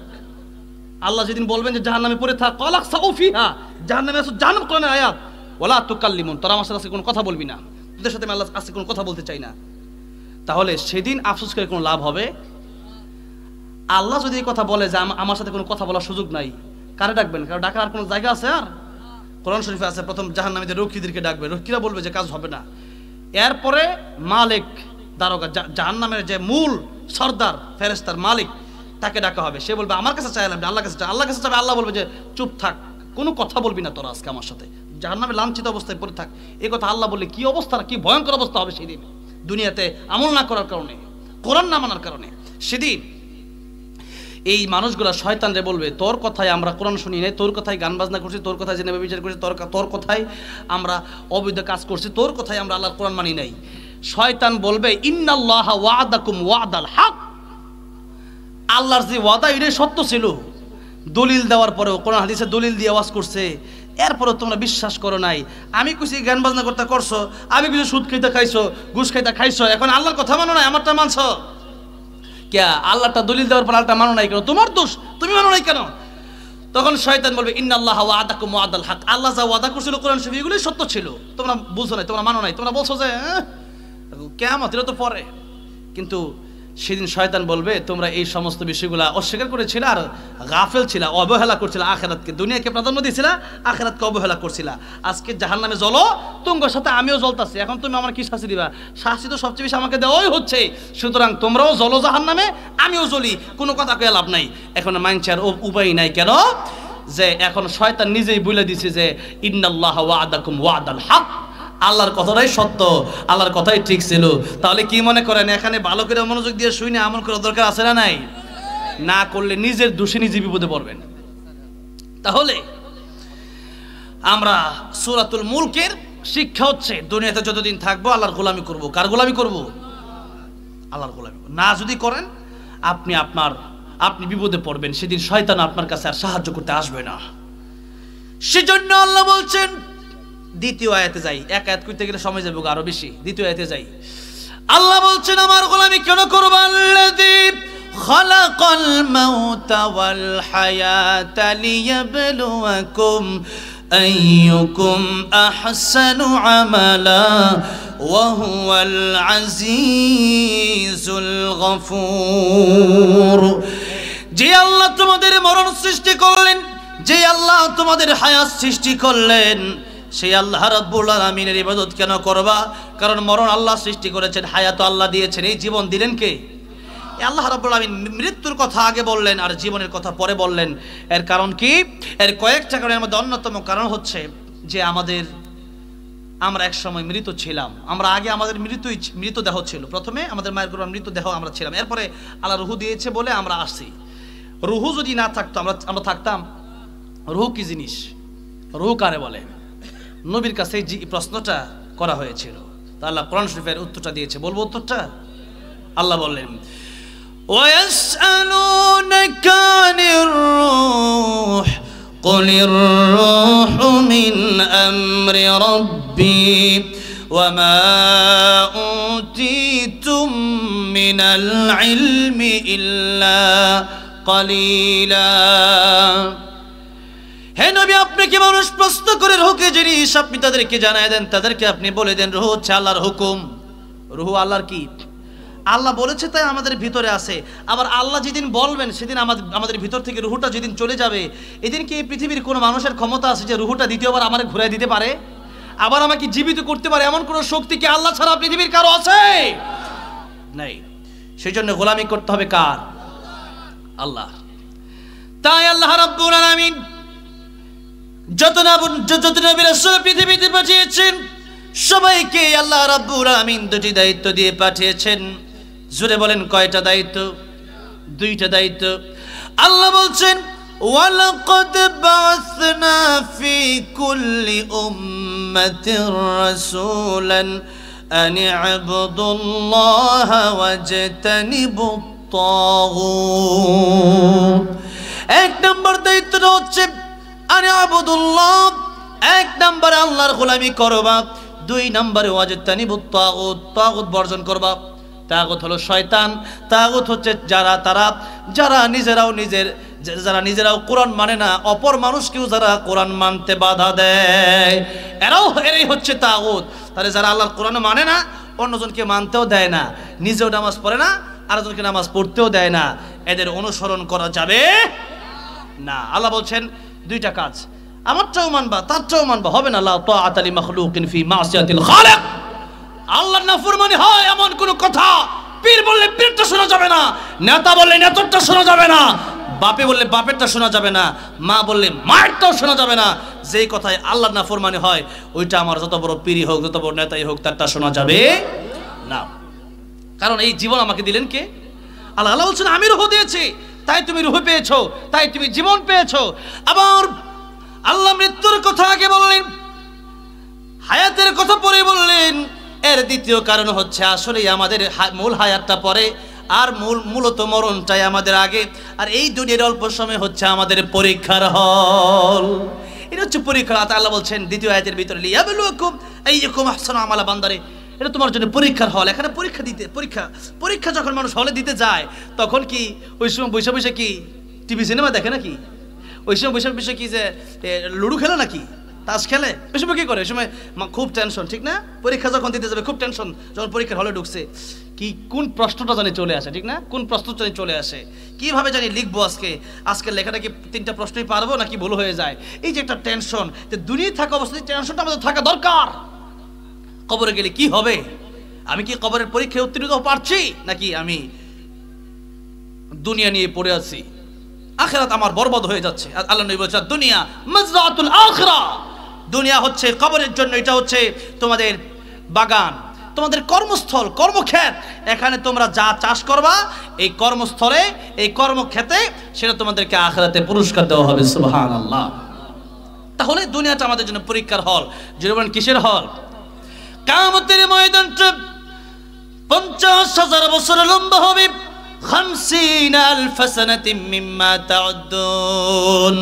50,000 বছর লম্বা কিয়ামতের ময়দান অনুযায়ী যদি দুনিয়ার মানুষ কেউ 60 বছর বাঁচলো, সেজন্য কিয়ামতের একদিনের তুলনায় মাত্র 2 মিনিট বাঁচলো। কয় মিনিট বাঁচলো? তাই সময় চলে যায়। প্রতিনিয়ত মানুষের বয়স বাড়ে না, বরং প্রতিনিয়ত মানুষের বাজেট থেকে অল্প অল্প করে কমে যায়। আল্লাহর নবী বলেন এই চাহিদা ততদিন পর্যন্ত শেষ হবে না যতদিন পর্যন্ত না বনি আদম কবরে চলে যাবে। যেদিন মানুষ কবরে চলে যাবে 3.5 হাত মাটির ঘরে যেদিন শোয়া দেওয়া হবে, যখন আল্লাহ নবী বলেন 40 কদম হাঁটতে যতক্ষণ সময় লাগে ততক্ষণের ভিতরে ফেরেশতা চলে আসে। 2 জন ফেরেশতা ততক্ষণের ভিতরে চলে এসে প্রশ্ন করে, মান রাব্বুকা ওয়া মা দীনুকা ওয়া মান হাদা রাজুল আল্লাযী বুইসা ফীকুম। প্রশ্ন করা হয় যে তোমার রবকে, তোমার দিন কি, নবীরে দেখায় বলা হবে চিনো কিনা দেখো। তো ওই কবরে যাওয়ার পরে আপনি শুধু চিন্তা করবেন যে কি করলাম জীবনে, খালি তো গাড়ির পিছনে দৌড়াইছি, হ্যাঁ, এরপরে একটা হইলে আরেকটা, একটা হইলে আরেকটা পিছনে দৌড়াইছি। দুনিয়ার কত মানুষের চাচা, কত মানুষের দুলাভাই, কারো বাবা, কারো মা, এক একজনের এক একটা দায়িত্ব নিয়ে আজকে বসে আছে। কিন্তু মৃত্যু যেদিন মরণটা হয়ে যাবে সেদিন কি আর আমার কাছে কি কারো দায়িত্ব থাকবে? কারো দায়িত্ব নেই। কেউ আর বাবা বলে না, কেউ মা বলে না, কেউ ভাই বলে না, কেউ দুলাভাই আর বলে না, সেদিন আর কারো টাকার প্রয়োজন নেই। তাহলে দুনিয়াতে যতদিন আছি ফারাগাকা ক্বাবলা শুল, আমার উস্তাদ বলতেন যে তোমার যখন তোমার 2 পাও যেথায় খুশি সেথায় যাও, যখন তোমার 4 পাও ভাত কাপড় দিয়ে যাও, যখন তোমার 6 পাও আব্বু তুমি কোথায় যাও, বুঝলেন? 2 পাও মানে একা, আর 4 পাও মানে বিয়ের পরে, আর 6 পাও মানে হচ্ছে মানুষের সন্তান হয়ে যাওয়ার পরে, আর আরেকজন হইলে আর 8 পাও, তাহলে আরো ব্যস্ততা। তাহলে জীবনে শুধু ব্যস্ততা বাড়বেই বাড়বে, এর মাঝখানেই পরীক্ষা দিতে হবে। তাহলে এটা হচ্ছে আমার জন্য আপনার জন্য পরীক্ষার হল। এখানে এমনভাবে পরীক্ষা দিতে হবে যাতে করে আমি কিয়ামতের রেজাল্টের বেলায় যেন আমি রেজাল্ট দেখে খুশি হয়ে যেতে পারি। একজন পরীক্ষার বেলায় খুব ফাজলামি করতেছে, পরীক্ষার সময় ইংলিশ সাবজেক্টে সে হাট্টিমা টিম লিখতেছে, স্যারে দেখতেছে, স্যারে বলতে কিরে ভালো করে লেখ, সে বলতে স্যার একবার লিখে ফাটাই ফেলতেছি, আর একটা পৃষ্ঠা দেন, স্যার বলে নে যত নেবার নে। কিন্তু দেখা হবে রেজাল্টের বেলায় কেউ হাসে আবার কেউ কাঁদে, ঠিক না? কারণটা হচ্ছে পরীক্ষার সময় ভালো করে পড়ালেখা করে নাই, পরীক্ষা দেয় নাই, যার কারণে রেজাল্টের সময় কাঁদতে হয়। আর দুনিয়ার পরীক্ষায় একবার ফেল করলে পরের বছর আবার পাস করা যায়। কিন্তু দুনিয়াটা হচ্ছে এমন দুনিয়া, একটাই পরীক্ষার হল, একবারই পরীক্ষা। এই পরীক্ষা দেওয়ার বেলায় কেউ যদি পাস না করে, কিয়ামতের ময়দানে আল্লাহকে যখন বলবে আল্লাহ দুনিয়াতে আরেকটা বার পরীক্ষা দেওয়ার সুযোগ দেন, এই পরীক্ষা দ্বিতীয়বার দেওয়ার মতো কোনো সুযোগ বান্দার জীবনে আর আসে না, ঠিক না বেঠে? তাহলে বলা হচ্ছে এই দিন নয়, আরো দিন আছে, এই দিন নিয়ে যাবে সেই দিনের কাছে, সেটা হলো কিয়ামতের ময়দান। সেটা কি? কিয়ামতের ময়দান। এই কিয়ামতের প্রস্তুতি আমাদের নিতে হবে। কিয়ামতের প্রস্তুতি নিব কিভাবে? নবী বলেছেন মান মাতা ফাকাদ কামাত কিয়ামাতুহু। কিয়ামতটা আসলে কিন্তু অনেক দূরে নয়। আমরা মনে করি যে কিয়ামত কোন দিন হবে, অনেক দূরে হবে। একটু লক্ষ্য করেন আমার দিকে। কিয়ামতটা নবী বলছেন মান মাতা ফাকাদ কামাত কিয়ামাতুহু। কিয়ামতটা হচ্ছে তোমার যখন মরণ হয়ে যাবে সাথে সাথে তোমার ব্যক্তিগত কিয়ামত শুরু হয়ে যাবে। কখন? জুড়ে বলেন না কখন? মৃত্যুর সময়, মরণের সময় তোমার ব্যক্তিগত একটা কিয়ামত কায়েম হয়ে যাবে। মান মাতা, মানুষ যখন মরে, ফাকাদ কামাত কিয়ামত, তখন তার কিয়ামত শুরু হয়ে যায়। তাহলে আমরা মৃত্যুর সময়, আবার মৃত্যুর পরে কবরে যাওয়ার পরে আল কবর রাউযাতুম মিন রিয়াজিল জান্নাহ আও হুফরাতুম মিন হুফারিন নার। কবর কারো জন্য জান্নাতের বাগান, কারো জন্য জাহান্নামের গর্ত। তাহলে এই দুনিয়া আমাদেরকে ঠিক করে নিতে হবে, আমি কিভাবে জান্নাতে যাব, কিভাবে জাহান্নাম থেকে বাঁচব। জান্নাতে যেতে পারলে আমি সফল কাম হয়ে যাব, আর জাহান্নামে গেলেই সবচেয়ে বড় বিপদে পড়ে যাব। মৃত্যুর প্রস্তুতি শুধুমাত্র এরকম ভাবে নিলে হবে না যে চলতে থাকি ফিরতে থাকি, মৃত্যুর কোনো চিন্তা নাই, ভাবে মৃত্যুর প্রস্তুতি হয় না। এই যে পৃথিবীতে আমরা এসেছি মুসাফির হিসাবে এসেছি। আমি ঢাকা থেকে পাবনায় আসলাম, মুসাফির হিসাবে আসলাম। আমি কি এখানে ঘর বাড়ি কাট্টি বস্তা সব লইছি নাকি? এখানে কিছু নিয়ে আসি নাই। কেন? ইহা হাম সব মুসাফির হ্যায় ওহি আখির ঠিকানা, কোই আগে রওয়ানা হ্যায় কোই পিছে রওয়ানা। কেউ আগে আসে, কেউ পরে আসে, আসার সিরিয়াল আছে, দাদা আসে আগে, বাবা আসে পরে, নাতি আসে পরে। কিন্তু যাওয়ার বেলায় দেখা যায় কোনো সিরিয়াল নাই। দাদার কাঁধে সন্তানের লাশ অনেক সময় বহন করতে হয় কি হয় না? এমন দিন এমন জীবন করিও গঠন, মরণে হাসিবে তুমি কাঁদিবে ভুবন। কিন্তু দেখা যায় এখন এমন জীবন আমরা গঠন করেছি, আজকে দেখা যায় 16 বছর অনেকেই যারা ক্ষমতায় ছিল এদের ফাঁসির রায় হয়ে গেছে। মানুষ তাদের জন্য আজকে মৃত্যু কামনা করে, ঠিক না বে ঠিক? মৃত্যু কামনা করে এমন জীবন তারা করেছে গঠন, মরণে কাঁদিবে তারা হাসিবে ভুবন। ঠিক না? উল্টাটা করছে, মরণে হাসিবে তুমি কাঁদিবে ভুবন না, এরা করছে হলো মরণে কাঁদবে তুমি হাসবে ভুবন। তোমরা মরবা, তোমাদের মরার আকুতি মিনতি মানুষ এখনই করে, তোমাদেরকে মারতে পারে না, তাই তোমাদের লাশ তোমাদের মূর্তি বানায়া মানুষ ফাঁসি দেয়া জাদুঘরের সামনে ফাঁসি দেয়। কেন? তোমাদের মৃত্যুর অপেক্ষা মানুষ করে। সেই জীবন গঠন করা যাবে যে জীবনে মানুষ ধিক্কার দেয়, মানুষ মরণ চায়, সেই জীবন গঠন করা যাবে? বরং আমার চলে যাওয়ার কারণে হাদিস শরীফে আসছে, বান্দা যখন মরে যায়, ভালো মানুষ যদি মরে যায় তার জন্য আসমান জমিন পর্যন্ত কাঁদে। হ্যাঁ, এক জায়গায় আসছে যে এক সাহাবী মৃত্যুর পরে ইহতাজ্জা আরশুর রহমান, আল্লাহর আরশ আজিম পর্যন্ত কাঁপতে শুরু করছে। আল্লাহু আকবার। নবীজি এক সাহাবীর জানাজা শেষ করে কবরস্থানে যখন যাচ্ছেন, নবীজি পায়ের আঙ্গুলে ভর দিয়ে দিয়ে হাঁটছেন। একজন সাহাবী জিজ্ঞেস করলেন, ইয়া রাসূলুল্লাহ, আপনি কেন এত কষ্ট করে হাঁটছেন? নবী বললেন, তার জানাজায় অসংখ্য ফেরেশতা এসে পড়েছে। আল্লাহু আকবার।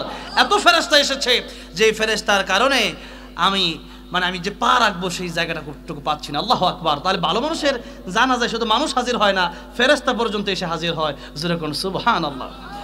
জমিন কাঁদতে থাকে, আল্লাহ রাব্বুল আলামিন এই জমিনের উপরে সে বসে বসে নামাজ সুবহানাল্লাহ পড়েছে, আলহামদুলিল্লাহ পড়েছে, কোরআন শরীফ পড়েছে, নামাজে সিজদা দিয়েছে। এই লোকটা আজকে চলে গেছে, আর জিন্দেগিতে কোনোদিন এই লোকটা আমার পিঠের উপর বসে আমল করবে না, কোরআন পড়বে, নামাজ পড়বে না। আল্লাহ, লোকটার আমল বড় ভালো লাগতো আমার কাছে, আল্লাহ তুমি তারে মাফ করে দাও। প্রতি বৃহস্পতিবার বান্দার আমল নামা আল্লাহর কাছে পেশ করা হয়। আমল যদি ভালো হয়, আকাশ তার আমলের সুগন্ধে মুখরিত হয়ে যায়। আর আমল যদি খারাপ হয়, আকাশ সে আমলের দুর্গন্ধে আকাশ নষ্ট হয়ে যায়। এই মানুষ মৃত্যুর পরে আল্লাহর আকাশ কাঁদে, আয় আল্লাহ, এই লোকটার নেক আমল যখন আমার কাছে আনা হতো, আমার কাছ দিয়ে নিয়ে যাওয়া হতো, আমার কাছে বড় ভালো লাগতো। আর যে ব্যক্তি বদ আমল করে তার জন্য আকাশ পর্যন্ত নষ্ট হয়ে যায়, দোয়া আর করে না। তাহলে এমন আমল করে যেতে হবে, আমি আপনি চলে যাব, কিন্তু আমার জীবনের আমলটা, আমার জীবনের আখলাকটা থেকে যাবে দুনিয়াতে। ঠিক না ঠিক? ওয়া আখরাজাতিল আরদু আসকালাহা ওয়া ক্বালাল ইনসানু মা লাহা ইয়াওমাইযিন তুহাদ্দিসু আখবারাহা। এই জমিন সমস্ত সাক্ষী মানুষের দিতে থাকবে কিয়ামতের ময়দানে। এই জমিন সাক্ষী হয়ে যাবে, ভালো আমল করলে তার সাক্ষী জমিন হয়ে যাবে। বিআন্না রাব্বাকা ওয়াহালাহা, জমিনের জবান আল্লাহ রাব্বুল আলামিন খুলে দিবেন। সেদিন সব আমল সবাই দেখতে পাবে। সেই জন্য এই দুনিয়ায় থাকা অবস্থায় এমন কিছু কাজ করে যেতে হবে, যেই কাজগুলো আমার কবরে যাওয়ার পরে আমার জন্য জান্নাতে যাওয়ার কারণ হয়। তাহলে এই মৃত্যুর প্রস্তুতি আমরা আরো 1 মাস 2 মাস বা 1 বছর 2 বছর পরে থেকে নেব। বিষয়টা কেমন নাকি? হুজুর রমজান আসলে ভালো হয়ে যাব, হুজুর বিয়ের পরে ভালো হয়ে যাব, ভাই আমি আগামী শুক্রবার থেকে ভালো হয়ে যাব। আচ্ছা, এই গ্যারান্টি কি আপনাকে কেউ দিয়েছে যে আগামী শুক্রবার পর্যন্ত আপনি বাঁচবেন? আল্লাহর নবী বলেন, ও আমার সাহাবীরা, আমি নবী রাহমাতুল লিল আলামিন, আমি নবী, আমার গায়ে মালাকুল মউত হাত দিলে অনুমতির প্রয়োজন আছে। এরপরেও আমি নবীজি নামাজের পরে ডান দিকে সালাম ফিরায়া বাম দিকে যখন আবার সালাম ফিরাবো, ডান দিকে সালাম ফিরানোর পর বাম দিকে সালাম ফিরাতে পারবো, এই গ্যারান্টি আমি রাহমাতুল লিল আলামিন নবীও দিতে পারি না। আল্লাহু আকবার। নবী যদি জীবনের গ্যারান্টি দিতে না পারেন, আমার মতো সুরমুদ্দি কুলমুদ্দিকে জীবনের গ্যারান্টি দিতে পারবো নাকি? পারবো না। জীবন যে কোনো সময় শেষ হয়ে যেতে পারে, চেয়ারে বসে আমার মরণ হয়ে যেতে পারে, আপনি আলোচনা শুনতে আসছেন, আপনার মরণ হয়ে যেতে পারে। এই তো কয়েকদিন পরে বগুড়াতে একটা প্রোগ্রাম ছিল, প্রতি বছর আমাকে সেখানে দাওয়াত করা হয়। হঠাৎ করে ফোন দিয়ে বললো যে প্রোগ্রামটা হবে না। তা আমি বললাম, প্রোগ্রাম হবে না কেন? আমাকে বললো যে লোক এই প্রোগ্রামে টাকা পয়সা দেয় সেই লোকটাই মারা গেছে। তো এই লোকটার তো বড় আশা ছিল, এখন লোকটা চলে গেছে, আল্লাহ তাকে জান্নাতুল ফিরদাউস দান করেন, বলেন আমিন। তাহলে আমরা আজকে আসি, আগামী বছর নাও থাকতে পারি। তাহলে আমরা যদি আগামী বছর না থাকি, এই চিন্তা যদি করে বসে থাকি আর 2-3 বছর পরে ভালো হব, তাহলে মৃত্যুর প্রস্তুতি কোন জায়গা থেকে নিলাম? তাহলে মৃত্যুর প্রস্তুতি আগামী রমজান থেকে নয়, আগামী সপ্তাহ থেকে নয়, আগামী জুমাবার থেকে নয়, বরং মৃত্যুর প্রস্তুতি যদি নিতে হয় এখন এই মুহূর্তে নেওয়া লাগবে, কারণ এই মুহূর্তে আমার কাছে মৃত্যু চলে আসতে পারে। ঠিক না বেঠিক? ইদা জাআ লা ইস্তাখিরুনা সাআতাও ওয়ালা ইস্তাকদিমুন। মৃত্যুর সময় মালাকুল মউত যখন আসবে, একটা সেকেন্ড আগেও আসবে না, একটা সেকেন্ড পরেও আসবে না। মৃত্যুর সঠিক সময়ে মরণটা হয়ে যাবে। আর মৃত্যুর পর থেকে শুরু হবে আমাদের আসল জীবন। মৃত্যুর পর থেকে শুরু হবে আমাদের আসল জীবন, যেই জীবনের আর কোনো শেষ নাই। তাই আল্লাহ বলছেন, আল্লাহ দিয়ে খালাকাল মাউতা ওয়াল হায়াতা, তোমাদের মরণ চাই আগে। আর এই দুনিয়ার অল্প সামান্য কিছু, এটা পরীক্ষার হল। আর আসল জীবন এমন জীবন, জান্নাতে যাওয়ার পর আসল জীবন শুরু হবে। সুবহানাল্লাহ। জান্নাতীরা যখন জান্নাতে চলে যাবে, জান্নাতীদেরকে বলা হবে, ও জান্নাতীরা, জান্নাতের ভিতরে আরামায়েশ করো, আনন্দ করো, আর জীবনে কোনোদিন তোমাদের মরণ হবে না। আল্লাহু আকবার। জীবনে কোনোদিন মরণ নাই, জীবনে কোনোদিন ডায়াবেটিস হবে না, ক্যান্সার হবে না, গ্যাস্ট্রিক হবে না, আলসার হবে না, কোনো অসুস্থতা নাই। সেই জীবন কত আরামের জীবন, সেই জীবনে যা চাবেন তাই পাবেন। তাহলে এত শান্তির জীবনের জন্য কষ্ট বেশি করা দরকার না দুনিয়ার জন্য কষ্ট বেশি করা দরকার? দুনিয়ার জন্য নাকি জান্নাতের জন্য? জান্নাতের জন্য কষ্ট বেশি আমাদের করতে হবে। 4টা কাজ করতে হবে। কয়টা কাজ? ইল্লাল্লাযীনা আমানু ওয়া আমিলুস সালিহাত ওয়া তাওয়াসাউ বিল হক ওয়া তাওয়াসাউ বিস সবর। একটা হচ্ছে নিজের ঈমান ঠিক রাখতে হবে। ঈমান, আমানতু বিল্লাহি ওয়া মালাইকাতিহি ওয়া কুতুবিহি ওয়া রুসুলিহি ওয়াল ইয়াউমিল আখিরি ওয়াল কদরি খাইরিহি ওয়া শাররিহি মিনাল্লাহি তাআলা ওয়াল বা'থি বা'দাল মাউত। অনেক লম্বা ব্যাখ্যা, এক একটা ছোট ছোট ব্যাখ্যা প্রায় ঘন্টার পর ঘন্টা চলে যাবে। ঈমানের ব্যাখ্যা এত বড়। এরপরে নেক আমল ঠিক রাখতে হবে। নেক আমল মানে হচ্ছে তারাকতু ফীকুম আমরাইন লান তাদিল্লু মা তামাসসাকতুম বিহিমা কিতাবাল্লাহি ওয়া সুন্নাতা রাসূলিহি। কোরআন এবং সুন্নাহ, কোরআন এবং সুন্নাহ ভিত্তিক জীবন গঠন করতে হবে। কোরআন এবং সুন্নাহ যা বলে তাই। অনেক সময় এক হুজুর এক একটা কয়, আপনার মনে হতে পারে যেই হুজুরের কথাটা কোরআন হাদিস দলিল ভিত্তিক হবে তারটাই আপনি গ্রহণ করে নেবেন। কথা ঠিক আছে ইনশাআল্লাহ? আল্লাহর ঝামেলা নেই। তাহলে কোরআন এবং সুন্নাহ ভিত্তিক আমাদের চলতে হবে। এটাই হবে আমাদের নেক আমল। আল্লাহ যা বলেছেন তা মানবো, যা নিষেধ করেছেন তা আমরা ছেড়ে দেব। ঠিক আছে না ইনশাআল্লাহ? তাহলে এটা হচ্ছে নেক আমল। 3 নম্বরে ওয়া তাওয়াসাউ বিল হক কু আনফুসাকুম ওয়া আহলিকুম নারা। নিজে জাহান্নাম থেকে বাঁচতে হবে না। নবী বলেছেন 7 বছর বয়স হয়ে গেছে, সন্তানকে নামাজের আদেশ দাও। 10 বছর হয়েছে, এবার সন্তানকে তোমরা নামাজ না বলে পিটাও। কেন? যেই সন্তান আল্লাহ চিনে না সেই সন্তান মা বাবা চিনে না। তাহলে এই সন্তানকে সন্তান বেনামাজি হওয়ার উল্লেখযোগ্য কারণ হচ্ছে পিতামাতা। সেই পিতামাতাকে সন্তান লানত করবে কিয়ামত, রব্বানা আতিহিম দিয়াফাইন মিনাল আযাব ওয়াল আনহুম লানান কাবীর। আল্লাহ তাদেরকে দ্বিগুণ শাস্তি দেন। কেন? নামাজ পড়তে বলে নাই, কোরআন শিখায় নাই, এরপরে ভালো কাজের আদেশ দেয় নাই। শিখাইছে কি? ব্যবসা বাণিজ্য সব শিখাইছে। এরপরে ডক্টর ইঞ্জিনিয়ার হয়েছে, কিন্তু কোরআন শেখায় নাই। আল্লাহ তাদেরকে আজকে আপনি ডবল আযাব দেন। কেন আমরা জাহান্নামে আসলাম? বচ্ছনা দিবে। সেই জন্য কিয়ামতের ময়দানে এত বিভীষিকাময় সময়। নেতা যদি কর্মীকে নামাজ পড়তে বাধা, তাহলে নেতারও এই বিপদ। কোনো পীর যদি আমার কথা নামাজ রোজা লাগে না, আমার কাছে মরি দিলে এই পীরের এই বিপদ। তাহলে কিয়ামতের কঠিন ময়দানে আফসোস করে লাভ নাই। দুনিয়ায় থাকতে আমল করে যেতে হবে। সেদিন আফসোস আর কোনো কাজে আসবে না। সেজন্য মানুষকে দাওয়াত দিতে হবে। যেমন কু আনফুসাকুম ওয়া আহলিকুম নারা, নিজেও বাঁচতে হবে, পরিবারকে জাহান্নাম থেকে বাঁচাতে হবে। কেমনে বাঁচাবেন? নিজে নামাজ পড়লেন, সন্তান ঘুমায় রয়েছে, বাঁচানো হবে? সন্তানকেও ডাক দিতে হবে। সন্তানকে করে না, বাবা তুমি ঘুমাও, আমি নামাজ পড়ে আসি। না, হবে না। কারণ এই সন্তান কিয়ামতের ময়দানে আপনি নামাজের সময় ডাক না দেওয়ার কারণে আপনার বিরুদ্ধে নালিশ করবে। সেই জন্য এই সন্তানকে যদি চান জাহান্নামের আগুন থেকে বাঁচাতে, তাহলে নামাজে পাঠান। নামাজটা হচ্ছে আমাদের মূল ইবাদত। নামাজটাই জিন্দেগি, বন্দেগি জিন্দেগি। আল্লাহর নবী বলেছেন কিয়ামতের কঠিন ময়দানে সর্বপ্রথম নামাজের হিসাব হবে। নামাজের হিসাব দিতে গিয়ে যারা পার পেয়ে যাবে, সব জায়গায় তারা পার পেয়ে যাবে। আর নামাজের হিসাব দিতে গিয়ে যারা ধরা খেয়ে যাবে, সব জায়গায় তারা ধরা খেয়ে যাবে। তার কারণে তাকে জাহান্নামে যাওয়া লাগবে। তাহলে নামাজটা আমাদের পড়তে হবে। কালু লাম নাকু মিনাল মুসাল্লিন, জান্নাতি জাহান্নামে দেখা হবে। অনেক লম্বা কথা।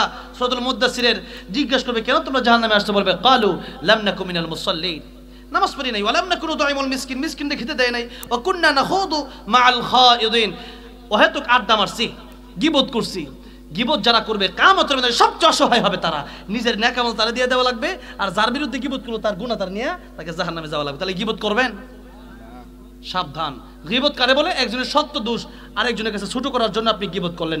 আল্লাহ নবী একবার কবরের দুইটা কবরের পা, এটাই আমার শেষ কথা। কষ্ট হচ্ছে আপনাদের? এটাই শেষ কথা। এরপরে ইনশাল্লাহ একদিনে গজল গাইতে বলছে, পরে ইনশাল্লাহ দোয়া করে দেবো। দুইটা কবরের পাশ দিয়ে রাসূলুল্লাহ সাল্লাল্লাহু আলাইহি ওয়াসাল্লাম হাঁটছেন। কয়টা কবর? জুড়ে বলেন কয়টা কবর? দুইটা কবর। আল্লাহর নবী বললেন, ও সাহাবীরা, এই দুইটা কবরে সবচেয়ে ভয়ঙ্কর আযাব হয়। এই কবরে আযাব হওয়ার, দুইটা কবরে আযাব হওয়ার দুইজনের দুইটা কারণ। জুড়ে বলেন দুই কবরে আযাব হওয়ার কয়টা কারণ? দুইটা কারণ। এক নম্বরে, এক কবরে আযাব হয় এই জন্য, এক ব্যক্তি ছিল চগলখোর। নবীর হাদিস, নবী বলতেছেন চগলখুরি করার কারণে কবরে আযাব হয়। তাহলে চগলখোর মানে একজনের কথা গিয়ে আরেকজনের কাছে লাগায়, হেট্টাবাট্টার কাছে না লাগায়, এই দুই কথা লাগায় এলাকার ভিতরে ফিতনা ফাসাদ মারামারি যারা করে, এদের কবরের সবচেয়ে ভয়ঙ্কর আযাব হবে। তাহলে কি চগলখুরি করা যাবে? গীবত করা যাবে? মানুষের পিছে লাগা যাবে? আমরা আজকে মানুষের পিছে লাগছে খালি, হ্যাঁ খারাপ, হ্যাঁ খারাপ, কিন্তু নিজের জন্য যে নিজে কতটুকু